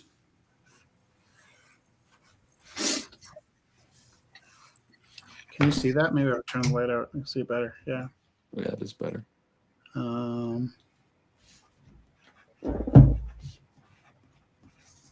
This is a race against time because there's a lot of details on this box. Da, da. 100% juice. I know, Dead Kevin. Life is a magical thing. You like straws, isn't it? Do you like the straws in the juice box? Yeah. Because they bend, right? Yeah. They're like musical a little bit. They remind me of an instrument called an accordion. Do you know what that is? No. No. Yes. Your dad plays Ask it. Dad what an accordion is. Remember I played it for you that one time? I was wearing that German outfit with the lederhosen. I'm gonna need to see pictures of this. Oh, so good, Cam. So, I was on my way to Oktoberfest, and so I love that. I wanted to show them what it looked like. Did you get paid for this gig? I didn't. No, I didn't. I didn't play. I just wanted to wear the lederhosen with the accordion, just for fun. So something happened where we had guests at the Rumble House, and was it that your teacher of accordion was exhibiting or something? Do you remember that? Was exhibiting. I don't remember specifically. Or were they there buying something? Who was your accordion teacher? Yeah, Howard Chapman is his And name. we met Howard Chapman at some point. Yeah, I can't remember where. It's weird though, right? Yeah. Where was that? I don't remember. Do you remember, Jesse? This is all ringing a bell, but it was like a long time ago, right? Like, Totally. like 6 or 7 years ago. Yeah, maybe I don't know if we do. Did we ever do? Yeah, bud. Why were you ignoring me? Maybe your mic is off. Hold on. No, it was on. Hold on. No, I didn't hear you. Why would I ignore you? Well, it was on. It wasn't on, sweetheart. We didn't hear you. Okay. Check your Are you mic. there? No. You're offline now. Like you're. Yeah, put yourself back in, bud. Can I show you something? Yeah. Whose hand is the blue hand? Blue hand. There it is. Kelly's pouring resins. That's So cool. we have Amanda in the top corner with a beautiful floral painting that she's working on. And we have Kelly working with resins. And then Theo's working with the big, the lovely Grain elevator. grain elevators. Yeah. Cool. Yeah, it's so fun. People are joining from their studios more and more now too. And so at home, are we able to like? You guys are the only ones able to like toggle screens, right? Oh yeah, but if you are curious, I can toggle over to people if you want to see. That would be a cool feature. Here. So yeah, here. This is. There's Amanda. Oh, cool. So you can see Amanda's studio. And you can see Kelly pouring resins, mad scientist. And so everyone's cameras are on, but maybe their mics are off. Yeah. Yeah, and then they kind of mic up when they want to say anything. Oh, very cool. Yeah. Yeah, it's super fun. And so what's sort of what's been the best turnout so far?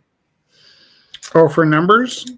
Yeah, for like, people that are creating while you guys are hosting. This is probably the best for people joining us live painting together.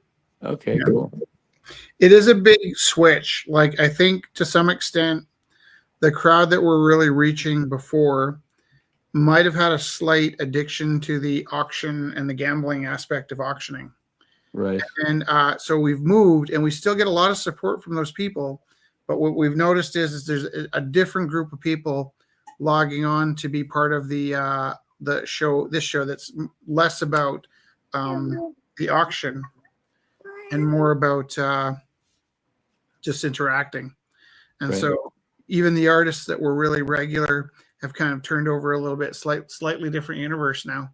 And but what's interesting is we've been putting the videos up on Wednesday. By the end of the week, and these numbers are kind of hard to follow too, because Facebook is exaggerating for their own sake, but there's 16,000 people that viewed to some extent the broadcast from last week and the week before. Crazy. There's 9,000 people who are interacting by the end of the week. Wow. There's currently, it shows me 4 people are online with us, but there's also, so we're going to Twitch and we're going to Instagram. So we're not entirely all getting all the information all at once from the same place, which is like, it's hard to know, whether it was on a screen that passed by somebody while they were scrolling, or Right. if they actually sat down. And we do get a little bit of feedback about how much people watch, but I'm going to guess live, I think we're getting about 40 people a week just on with us while we're broadcasting. And I think there's 500 that are part. Hi, Felix. Yeah, bud. Hi, I'm glad to have you back. Oh, that's beautiful. Here, actually, Felix, can you show it again? And we'll show here. Listen, Felix is joining from his house. So that's a jade. So Jade, we were looking at jade, and Felix did a jade panda. Nice. Hey, let me see that jade panda, Felix. I'm just seeing a roof. It's gone. Felix. So is he in the same house as you guys right now? No. Okay. There's a video of him escaping from that house. His mom says, time for bed.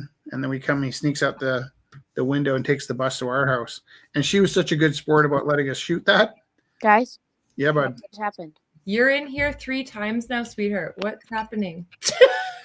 I can't see your video though. I'd like to see the panda. Panda, I wanted please. to see your panda. There. There it is. Love it. Do you want to trade that for a what's my mountain lion called again? Snow leopard. Snow leopard? Okay. Do you want to mail them to each other? Sure, but I don't think I have any stamps. I'll get you some stamps, man. Okay. Well, Mom probably has some stamps. Yeah. We'll stamp it later. Does your So mom do you guys do TikTok? Wait, could you actually show the video where Mom says it's time for bed? Because it's funny. It's on YouTube, bud, but it's not loaded up and it's not queued up for this week. We can show it again next week. So for TikTok, do we send anything to TikTok? We have these little vignettes like the puppet movies and the Lost Hero X, but TikTok's kind of strange in the sense that it's difficult to live broadcast to with the format that we're using. But we do put, like, when we're done, we get to put the cute little things up on our YouTube and organize them a bit. I would say in terms of like intuitively being able to connect with an audience, TikTok is the least like TikTok is the most random and the least sort of able to control. Move it back from the camera a bit, Felix, if you want us to see it. Nice. Where did you get your Buddha? They're in one of the closets. I should probably put them back. Okay. You dismantled your altars? Yeah. Yeah. So what's the most effective form of like reaching people? Currently, Facebook is still the most, but I'm expecting that our reach is going to be the best served as people start to clue in and kind of use us off of YouTube. I think YouTube, we have the best control and response and consistent going up. But like currently, like the 9,000 people that saw us last week was through Facebook, and I think there's about 40 or 50 people seeing us on YouTube. So, and those are people probably that are more like tuning in to watch the whole broadcast. Right. So when I'm thinking about who sat down and watched 2.5 hours of broadcast, those are our YouTube people. People that kind of checked in for a few minutes, maybe left a comment. That's probably more of our Facebook people. We have no feedback on Instagram, but we do a live broadcast to Instagram, which doesn't stick around. It's only like if they catch it while it's live. Oh, okay. And then, like I said, we just kind of drop things into. So how many people have been on it on Instagram? We don't know about the Instagram feedback. That's like, I guess Cam's asking us which is the most useful. I think there's one person with us on Instagram right now. Oh.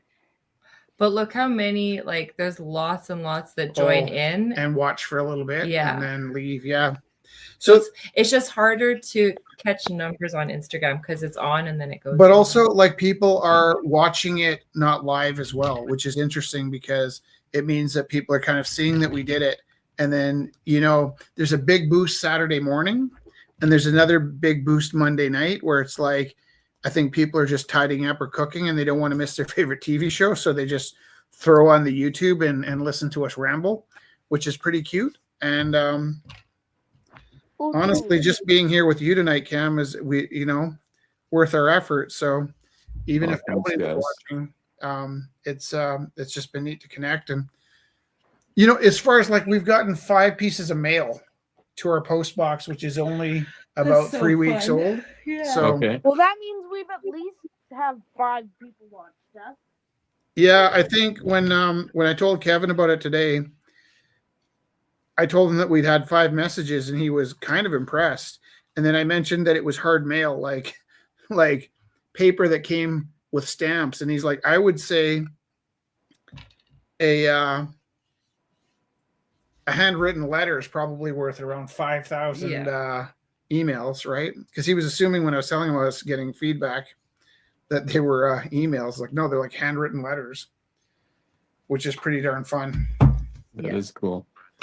And then we make little videos about writing letters back to people, and then we put them in the mail. And it's different where we were used to build community at Gorilla and Rumble.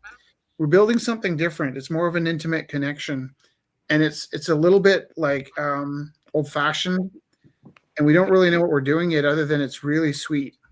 It sounds cool. It's like I think there's going to be this like regression maybe in the world away from technology because it's just so disconnecting in a way. Yeah. Well, and also like the idea of art making is shifted a bit too, because you now have like, it's pretty easy to just go into the computer and have it make an image for you. So I think more so right now, and more importantly than making art and selling art, is sharing the art making. Right. And how are you guys feeling about this whole movement away from Meta? I don't know much about it. Maybe you could tell me what's driving it.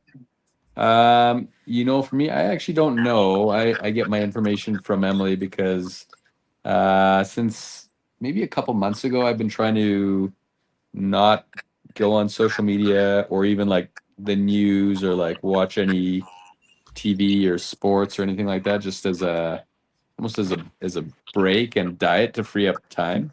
Yeah. Because it just, it consumes a lot of time otherwise. especially with these young kids, and work is busy and life is busy, and then it's just like, why am I spending time on media that I don't really care about? I guess like I would answer that by saying we have a very different relationship with Meta, right? Like basically we're using Totally. Meta to share our broadcast even, right? Like our Yeah. best sort of feedback and way to connect with people is still with Meta. And so I don't feel like I don't really scroll on Meta so much as once a week I do this broadcast. So I guess it would be a little sad if people completely disconnected from Meta before they found their way to our YouTube. My Right. preferred connection for this show would be on YouTube, but currently we're reaching people that are still using Meta. Cam, Right. would you like a box of apple juice painting? I think Amira would like a box of apple juice painting. What do you think of this? You like that, Amira? Do you want it? You better say thank you. Thank you. You're welcome. So I You know already what know would have been hilarious? if she said she didn't want it. Yeah. I run into this all the time, Felix. The problem is I don't take it personally because I ended up selling of my own work around 2,700 paintings to keep the Rumble House open. So generally, if somebody doesn't want my work, I'm not doubting whether my work's any good. I'm more like thinking maybe it wasn't such a great idea to fill everybody's home with my artwork. So it's usually not because I'm a bad artist so much as I've already filled their houses. But this can come to you in the mail. Oh, that'd be amazing. Yeah. If you want to make We that love easier that. on me, you could send me a letter to P.O. Box Oh, 130535, Beltline RPO, Calgary, Alberta, T2R 136. there's a place I can copy and paste that. I will send you a letter. Yeah, we'll send you it. Yeah. I will send you the address. Okay. And then you will get this in the mail. Amazing. Guys, what time will this go to? We usually been going to 9:30ish. Yeah. Why are you sad that you got to go soon? No, I was just wondering. Yeah. What should I draw, Felix? A green panda? Sure. I'm gonna steal your idea. Yeah. Well, guys, I just got the message that I got to put this one down to bed. Okay. Good night. It was really nice seeing you guys. Okay. Nice to see you guys. Hey, can you say goodnight to them? Good night. Oh, she doesn't want to go to bed, but she's got to go to sleep. I'm gonna read her some books. That's nice. We got it. Oh. I'm gonna go before she goes crazy. Good night. I'll see you guys. Bye. Bye. Oh, See what I did there? it is Felix, hard. can you turn your It is hard rotation going. here Oh, sorry. and get your face in there? We love to see your beautiful face. There we go. Who do we got with it? Andrew, give me something to paint. Oh my gosh, Andrew, I love the work that you've been doing lately. Yeah. I've been seeing the stuff you've been working on. And I think I've seen you like expanding and sharing your work in different venues, which is a good thing.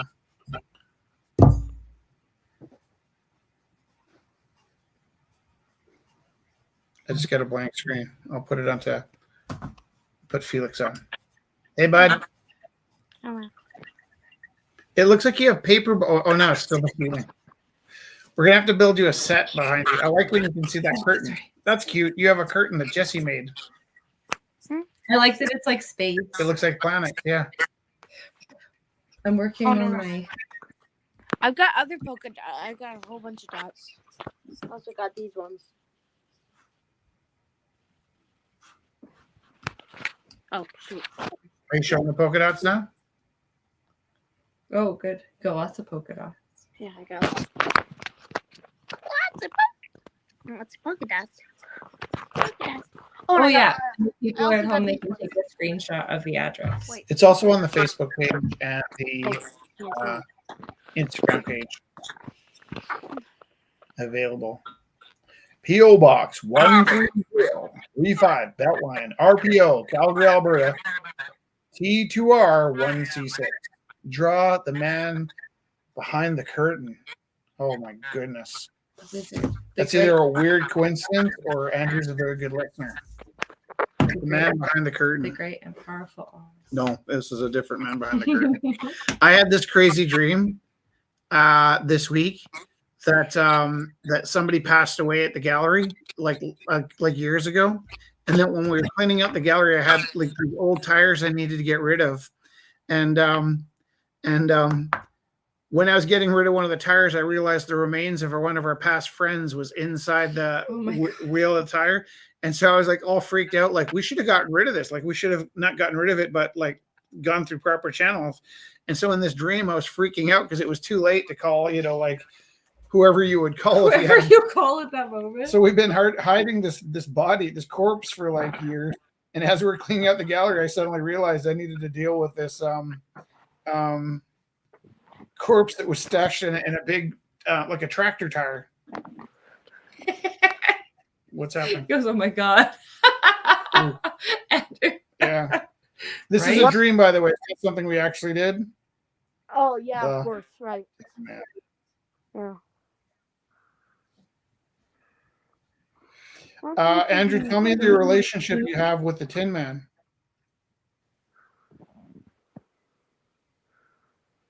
As you can see, my face is in the screen. I've got a little hair fluff right there.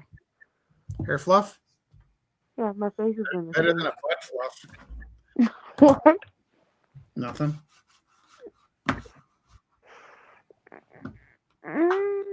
Tires, we all had that. I'm going to paint the corpse in the tire. Why?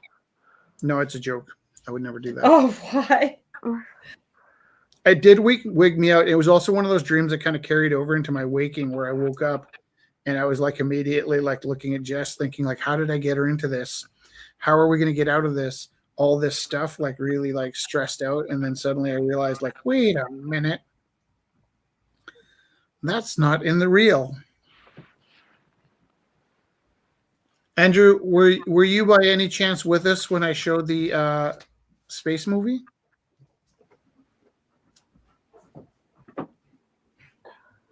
You can join us, if you want to click on the link here. Press Control V on that keyboard. Oh no. Oh god, I'm falling. Pop in with us if you like. What? Because you were talking about the curtain behind Felix. Man behind the curtain. Help me. Felix? Yeah? I'm falling. When you're talking to yourself, which I do as well, remember that we're broadcasting.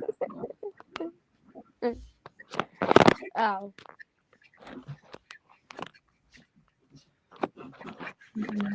Grab a piece of fabric. There. Oh, I know how to do this. Can you help me? To drink? Yeah. Yes. I almost asked, could I have something to drink too?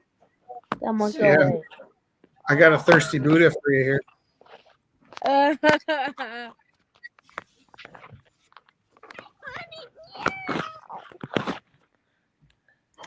Space movie. Yeah, okay. I will send you a link to well, check us out on the YouTube. Actually, is the best way to find the collected versions of our This is very comfortable. wax. Yeah.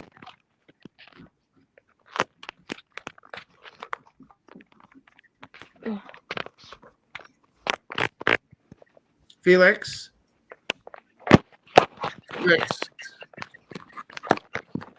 Little bud. Hi. Hi. When you're kind of rearranging like that, would you mind muting? Sorry. Don't be sorry. You're perfect. That was good comedy for as long as it lasted. But after a while, it's kind of it gets to be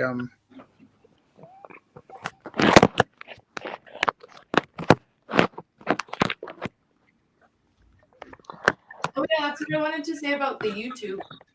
Is it's really nice because we have a nice listing of all the shorts that we put on. Yeah, it's definitely more organized where you don't have to watch the entire. When I say don't have to, This is really starting to hurt. don't hurt yourself. Yeah, but it does. I'm falling. What is that? Tell me what you're doing. I'm falling. Because I'm free. I was like, that was just on the tip of my tongue. Sing it. Free Oh, fall. She's a good girl. Crazy about Elvis. Loves horses and her boyfriend too. Oh shoot. Let's go her. Good girl. Oh. Well, that's pretty comfy actually. Oh. Yeah, we always update the YouTube after every episode we put out. We update with all of the shorts, and we like I organize stuff after. So then the new Space Hero X will be up on YouTube later tonight because I can put it up.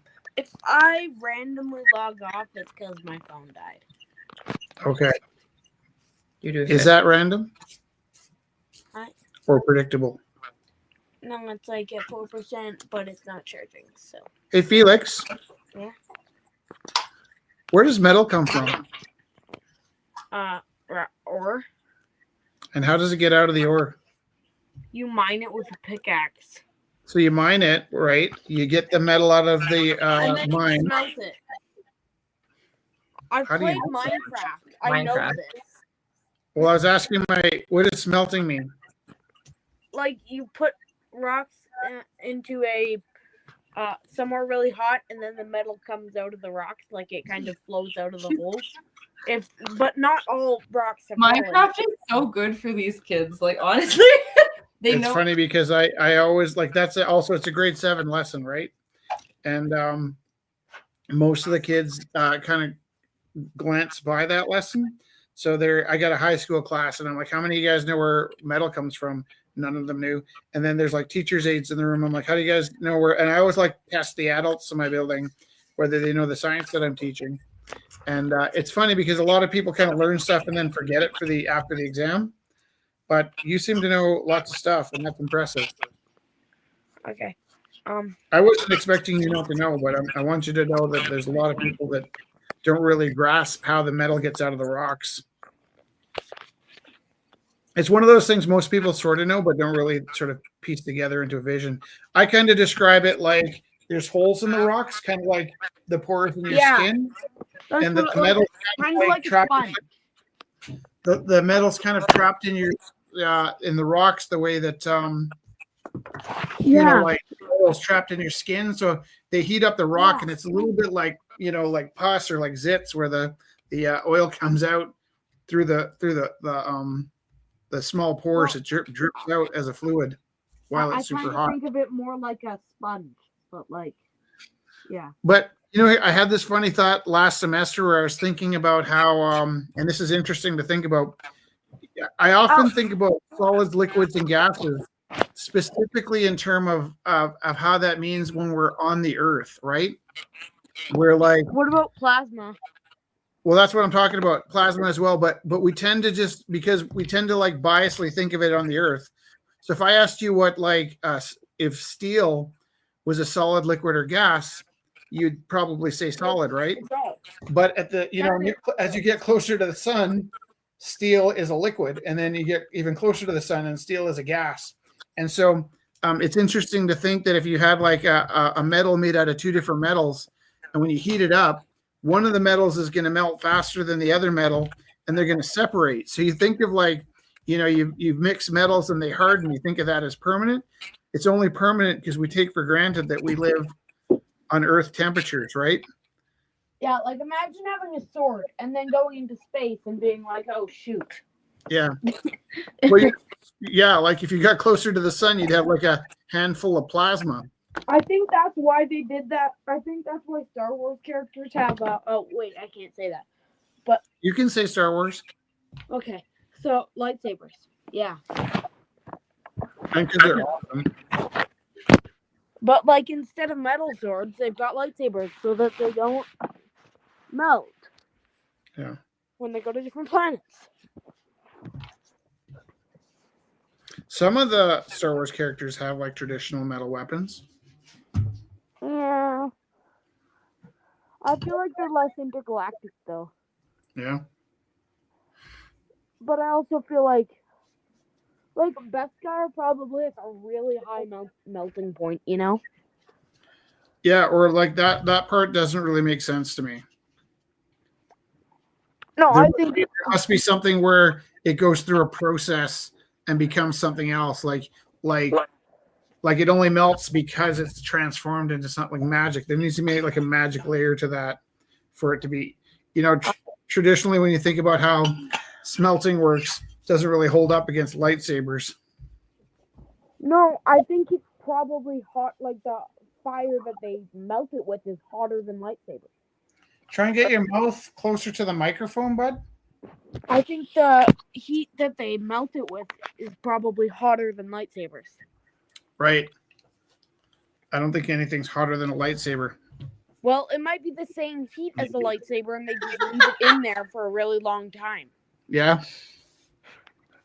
Oh, I like your optimism. Yeah.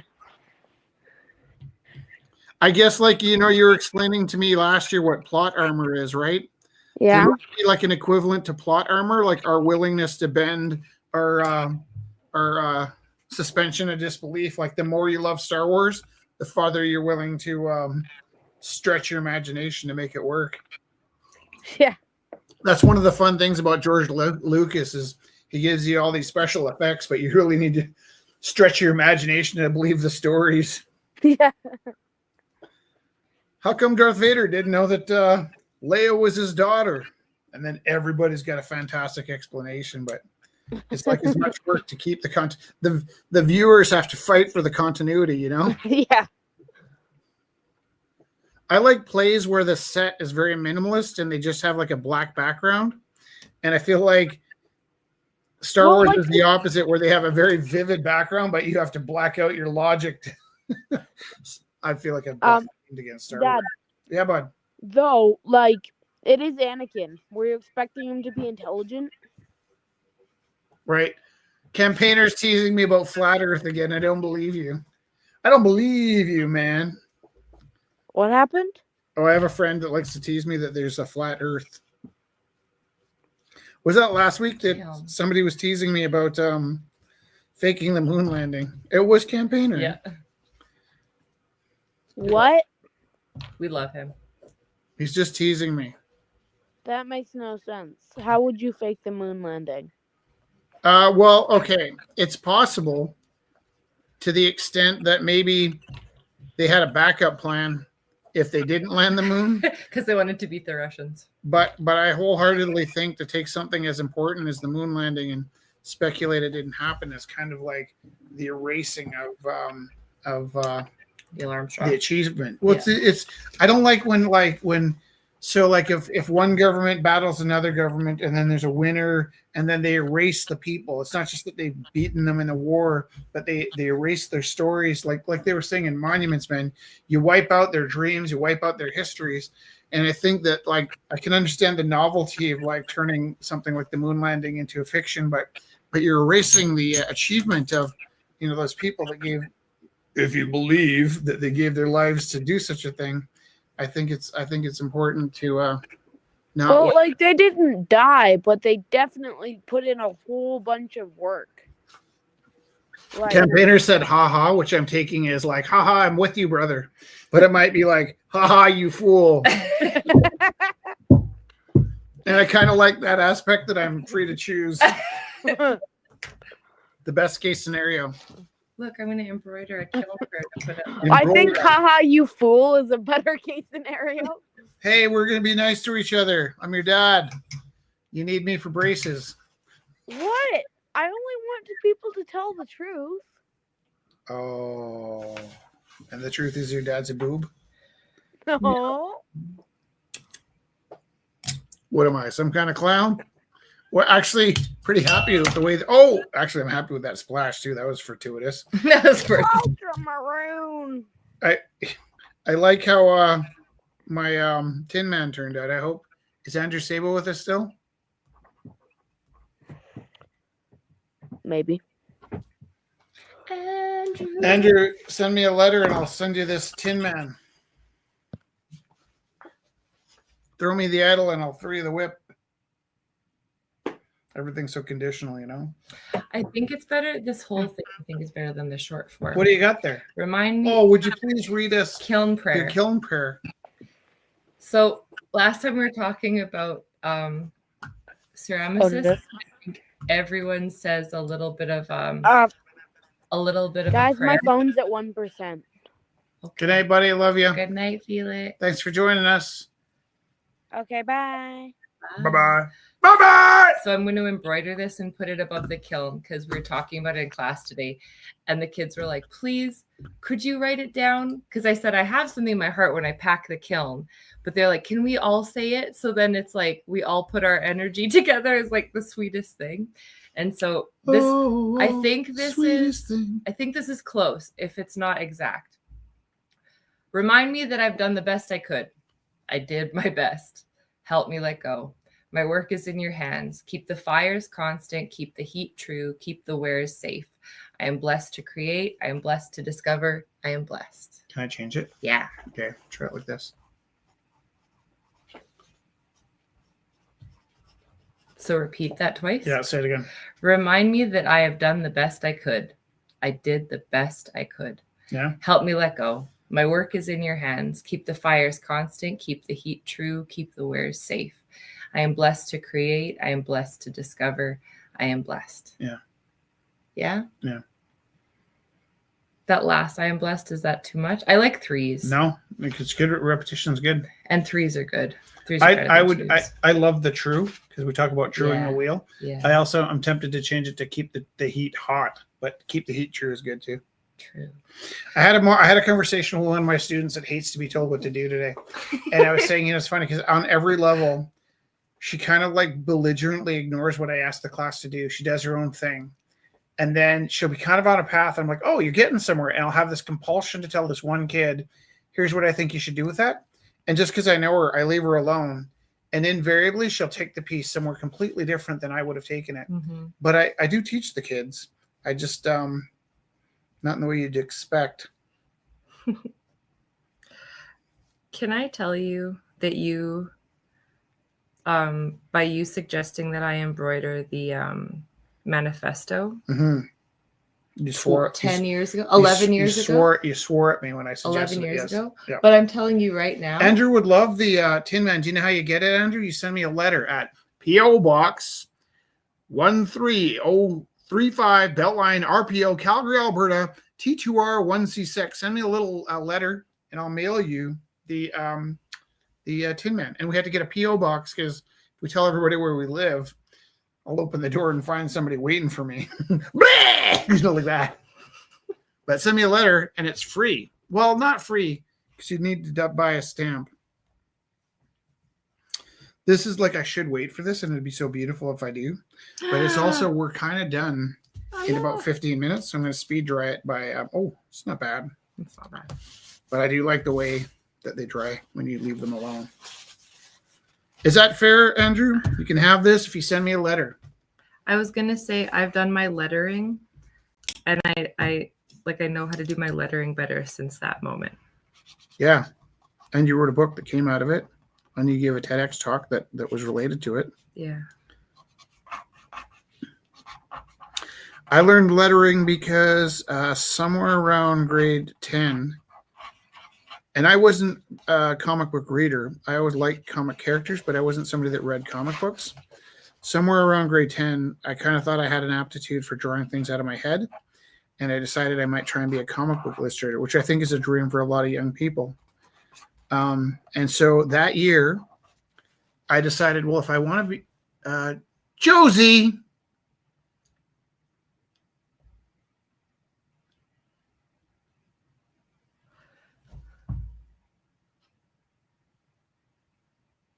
Oh my gosh, Josie.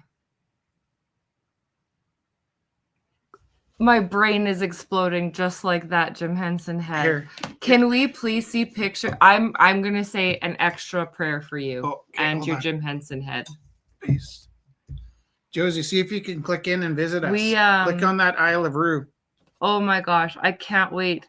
It'll be okay because then you have to be able to show it to us when it comes out of the kiln. So everything's gonna be fine. Yeah. Show us the pieces. So beautiful. Either show us the piece or the pieces. Or the pieces. Oh, I learned a new word today, and I think I learned it before. But it was so important that you had to push it to the back of your head. Yeah. Yeah. Oh, no, I see it already pushed back again. I have to. Josie, send us a letter, and we'll send you fan mail. It's P.O. Box 13035 Beltline RPO, Calgary, Alberta, T2R 1C6. Can you type in the Potsherd is a broken piece of ceramic material, especially one found on an archaeological site. Potsherd. Strangely enough, Potsherd.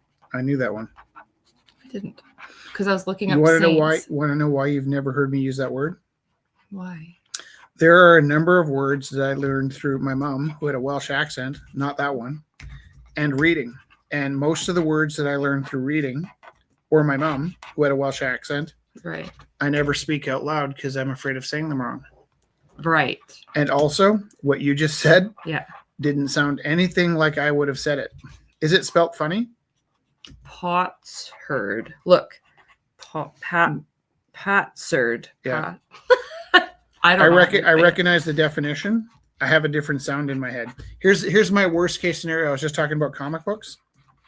Yeah. I made up this weird sound called exanthifer instead of Xavier because there was just a lot of letters in Professor X. Right. And instead of reading Xavier and making a sound out of it, I just made it exanthifer. Oh, yeah. So I decided randomly in grade 10 that I needed to start reading comic books if I wanted to be a comic book artist. Mm-hmm. And so Brett Cherokee used to come by in the spring. We decided we needed to make better use of the day. So kind of near bedtime in June, Brett would drop by my house, and we kind of were like good junior high friends, but we kind of lost track of each other in high school. But we made a practice that last summer to take a walk to Max. He would get some junk food, and I would buy a comic book. That's nice. Isn't that nice?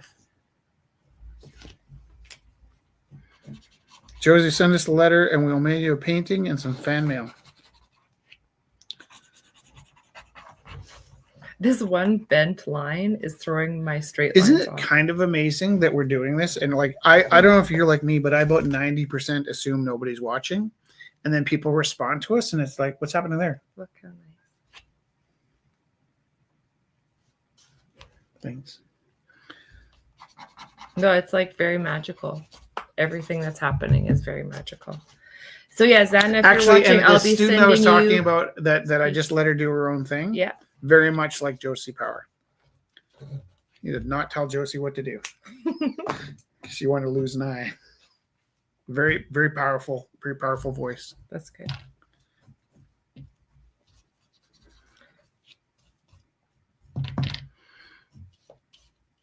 Actually, I kind of wonder what my art teacher in high school thought of me. Like, really, because I failed art all through high school. Yeah. But maybe he said something like that. Like, couldn't tell her what to do. Tried to tell her to draw drapes, and she did not. Yeah. And I married her. Yeah. I know what you're talking about. Yeah. Okay. This is a very satisfying moment. There's a little crack here, right here. Not a bum crack, but a crack where you put the knife in the crack and you just slide it around the wax. Why does that sound so suggestive? And the paper comes free. Slide that blade down the crack and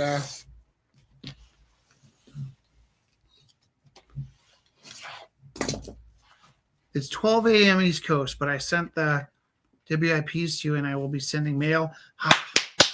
What's a whips? Work in progress. Work in process. Oh, is it on the in the phone? All right. I think our lives are pretty good lives. We're very lucky. I think Josie's watched us on Instagram. That's my theory.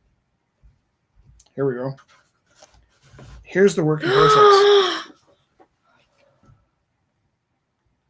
Oh my God, look at that Kermit. Josie. Hi ho, Kermit the Frog here. Yeah, I would hate to admit how much of my life is based around you know what else will send Josie is a copy of that book about how Jim Henson makes money. Make art, make money. Make art, make money. Oh, and we'll send something to that author. What was her name again? Did you meet that author? Either she wrote something for my book or your book. I think she wrote something for my book. Oh, yeah, for yours. You're totally right. Lori must have been able to get a hold of her. She wrote, was it a review? She wrote it was Forward? a forward for my book.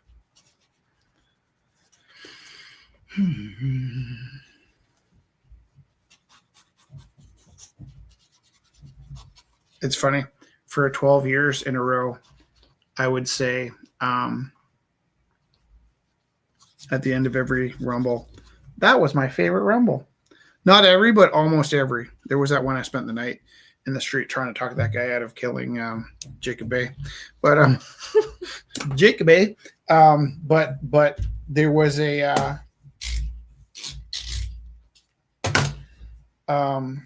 sense that each time we had a Rumble and the guerrilla art battles and the Isle of Roux, each time we do this, I'm like, wow, I thought last week was great, but this is my new favorite. And it does sound disingenuous when I tell people like that was my favorite, but 100% it actually, each time we do this, ends up being my brand new favorite.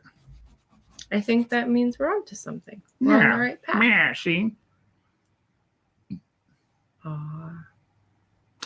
Josie, I would say rather than being your art teacher, we were art adjacent, meaning that I don't even really try to teach too much. Yeah, just try and make space for you to develop in the art room near me, and I also steal heavily from my students' work. So, there's colors that a student would put together that no sane artist would, and those are things that I steal from. And then with my teaching, I really, the more I give space for the students to find their own way, the more powerful they will be in the future. I think Josie in this ceramics class must be on Josie's way, on her way to becoming maybe an art teacher. That would be fun. Oh my!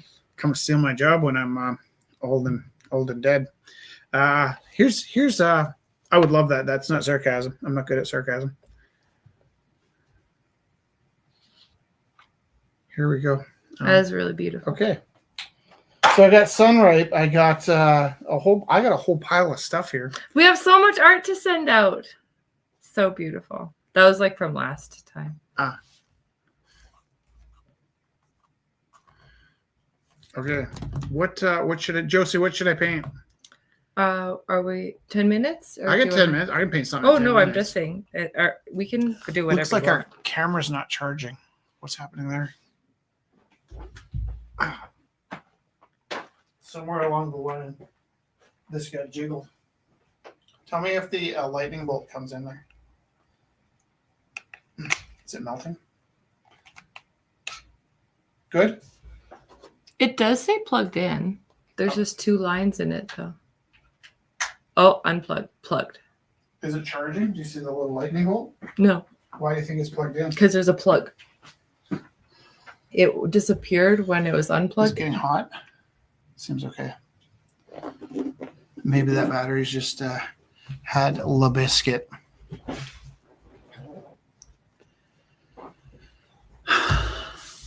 Asleep at the wheel.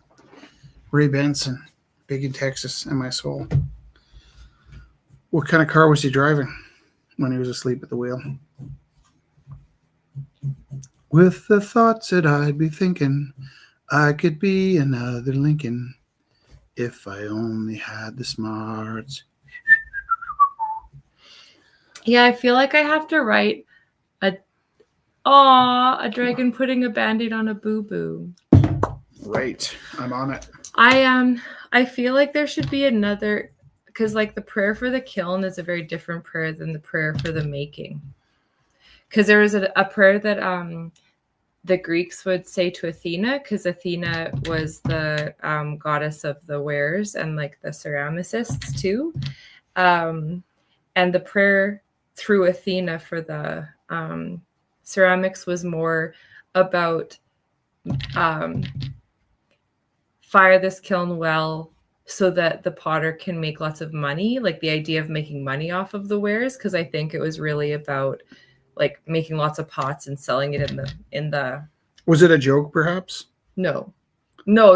It was about like trade and like about Mm. making good pieces, so like to sustain yourself. Mm-hmm. But it's like that is a different thing, because I think like this is interesting thought. So if they were making pottery for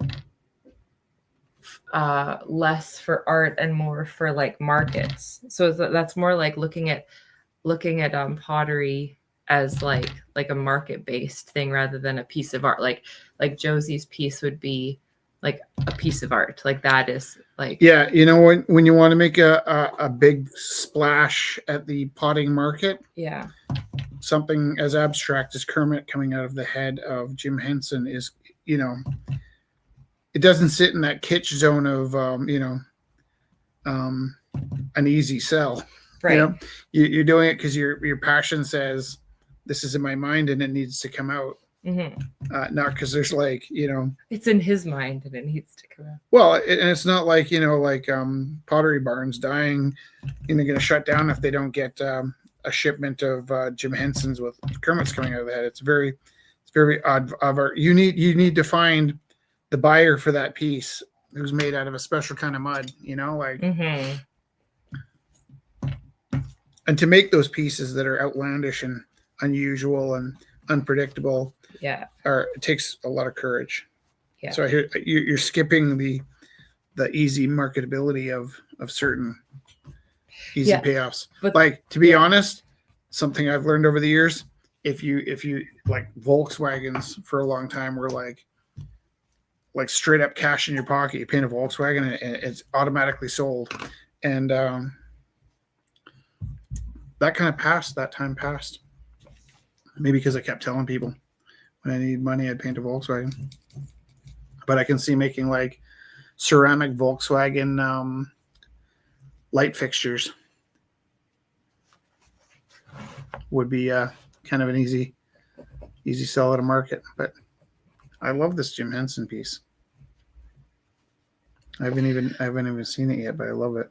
Yeah, the idea of like the making of a piece too, and like I love ceramics for that. Like that idea of letting go is so important, because like you have that, like you really open yourself to the universe, and we talk about that a lot. But it's like I feel like I touch it a little bit when I work with clay.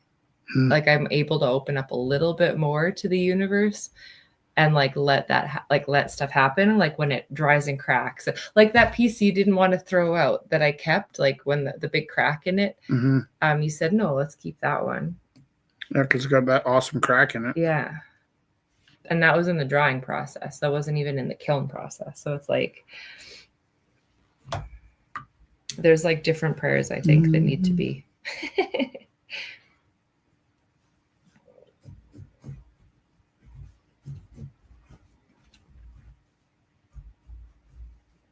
Josie's mom is an artist, and I kind of think maybe Josie's mom was working with Fraggle Rock. I'm also pretty sure Josie's mom was working with we called it Rust City. Remember Rust City? It was actually code word for Ghostbusters. But artists and Calgarians are terrible at keeping secrets, so everybody in town, except from Josie's mom and I, that worked for Rust City, didn't find out till after that we both worked on Rust City. I didn't end up with anything in Rust City so much as I did a bunch of work for it.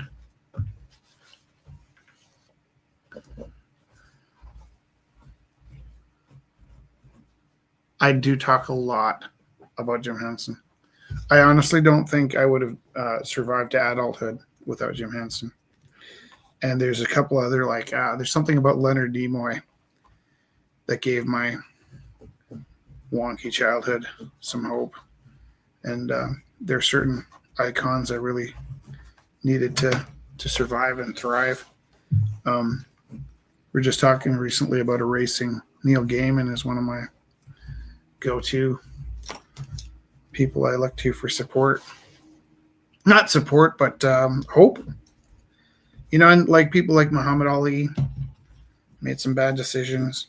I still love him. Neil Gaiman, not so much. Got to reinvent my book list now. A Bobo. Oh, little boo boo.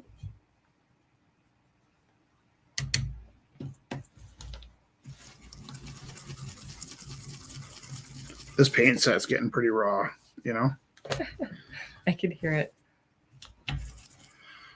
It's weird though. I just like sometimes I get attached. Like I'll have like a brand new paint set somewhere, and I just kind of get attached to like the pure chaos of the set. Mm-hmm. And I know I can do better. You're pretty good about getting me to upgrade my stuff, and then I sometimes will see like your beautiful paint set, and I'll be like, "You're like, oh, where'd you get that? How come I can't have a nice new paint set?" I'm like, gosh, I bought you a new one. Yeah, like that. Yeah, I felt not worthy. You are worthy. Buy the new paint set.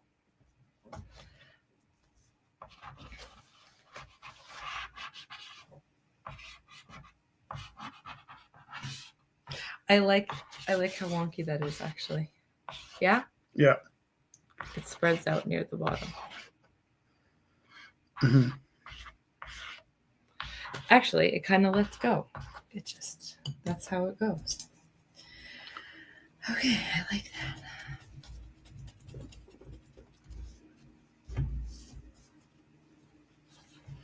Oh, Josie, I did the wheel. Actually, yeah. If you send us mail, Josie, I'm going to send you this. This is We'll send you a whole package. Yeah, of we're stuff. going to send you a whole package. All kinds of stuff. This is sincerely the patron saint of ceramicists. It's the cogwheel that she was supposed to get stretched on and killed, but it broke before she went down on it. So it's like, do you think sometimes when you tell these stories about like witches being like failed in their murders, that the people at home think that I'm like this, like keep you in a box locked up and you're like secretly like planning your escape from me? Or why would that be the leap they made? I don't know. Blink twice if you needed a what's it called? That wouldn't be even the leap. But who could even make that leap? I don't know. Just asking if no, I never even thought that. Yeah. I just like the story of like I often think, oh yeah, men, I hate men, but then I remember I am one. So I don't think and I don't think that's about men hating either. I think it's about like people who maybe go, because all of those stories of martyrdom are about people who went against the grain, and then they tried to get rid of their voice, right? And then, but it's There's like sort they of a made it hard narrative though, for where them. like the you know, it's always the same archetype of the villain in those stories is the guy that looks like me. I'm not saying me, but I know what I look like, right? Like, no, my love. You know, I know, but I don't. I kind of look basic. Okay, but Rich, anyone here? Joe said that's a sick dragon. Hey, can I tell you another funny story? All my friends right before the Super Bowl will ask me, hey, what are you doing this weekend? I'm like, oh, I'm going to make a space video with my kid. And then they kind of go, and they snicker a little bit. And then I'm like, I wonder what the snickering was about. And then I get to like co-op on a Sunday afternoon. I'm like, man, like nobody shops at co-op on a Sunday afternoon. Mental note, I need to remember to do all my shopping on Sunday afternoon. Super Bowl. Like that. That's funny. All right. I'm going to like, whenever you splatter red, it's blood, but I'm going to blood or splat up this knee. Good. Should he have like an arm of a child in his mouth? Like,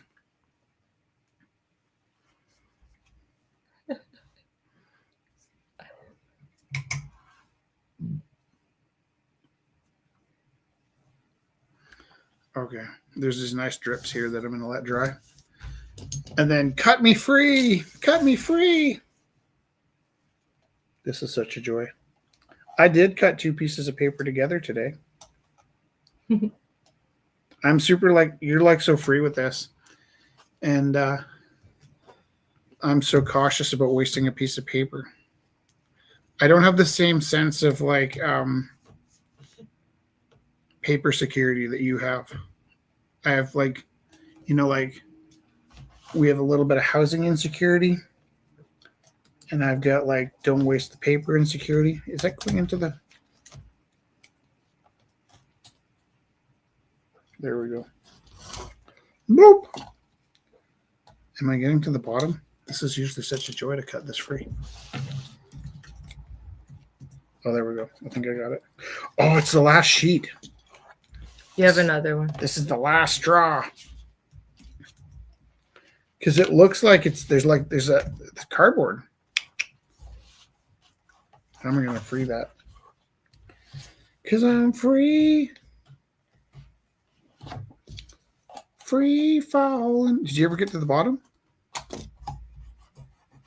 Okay. Your dragon has a little...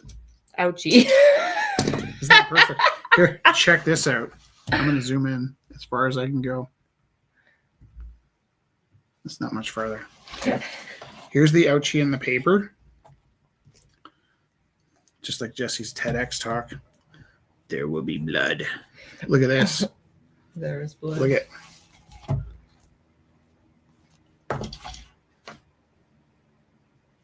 Here we go. So right here, where the paper come up. I love that. It's bloody inside. Ooh, do you know where the Band-Aids are? I'll Band-Aid that shut. Like that. I'm going over the top. It's gotten a little too meta. When this dries, I'm going to hit it with a few little highlights. Josie, and it's February.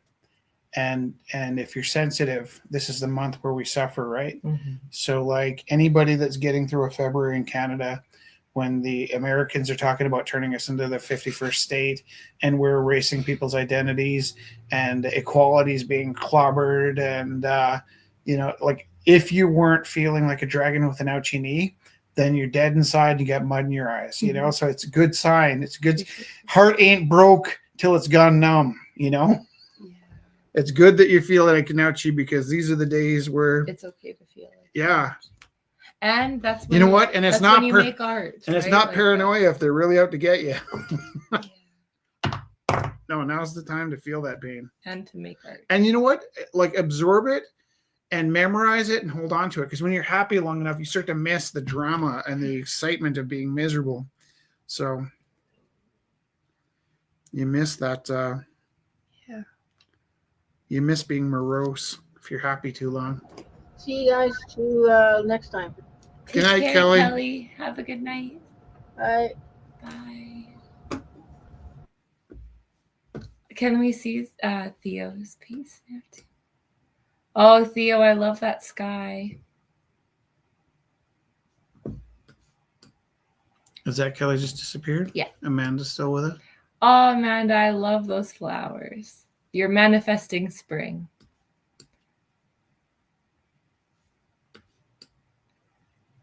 $9:39. Oh, we are. Now it's time to so say grateful. goodbye. This isn't Mickey Mouse. M-I-C-K-E-Y. Oops, I meant Rumble House. I made a mistake. R-U-M-B-L-E-H-O-U-S-E. Not 3, not 2, not 1, maybe 2. Supposed to be Isle of Roux. Alrighty, let's zone out of here. Thank you, everyone, for coming and joining us. That was the best. Seeing everyone's Josie, artwork you get some sleep. was amazing. See you guys. Have a good week. Take care, Theo. I'm so excited. You will hopefully have my my letter and stuff. And we can share it on the Isle of Roux. Oh yeah. Awesome. Yep. That is so nice. Thank you. Bet. Okay, here we go. Good night, Josie. We love you guys. Good night, Josie.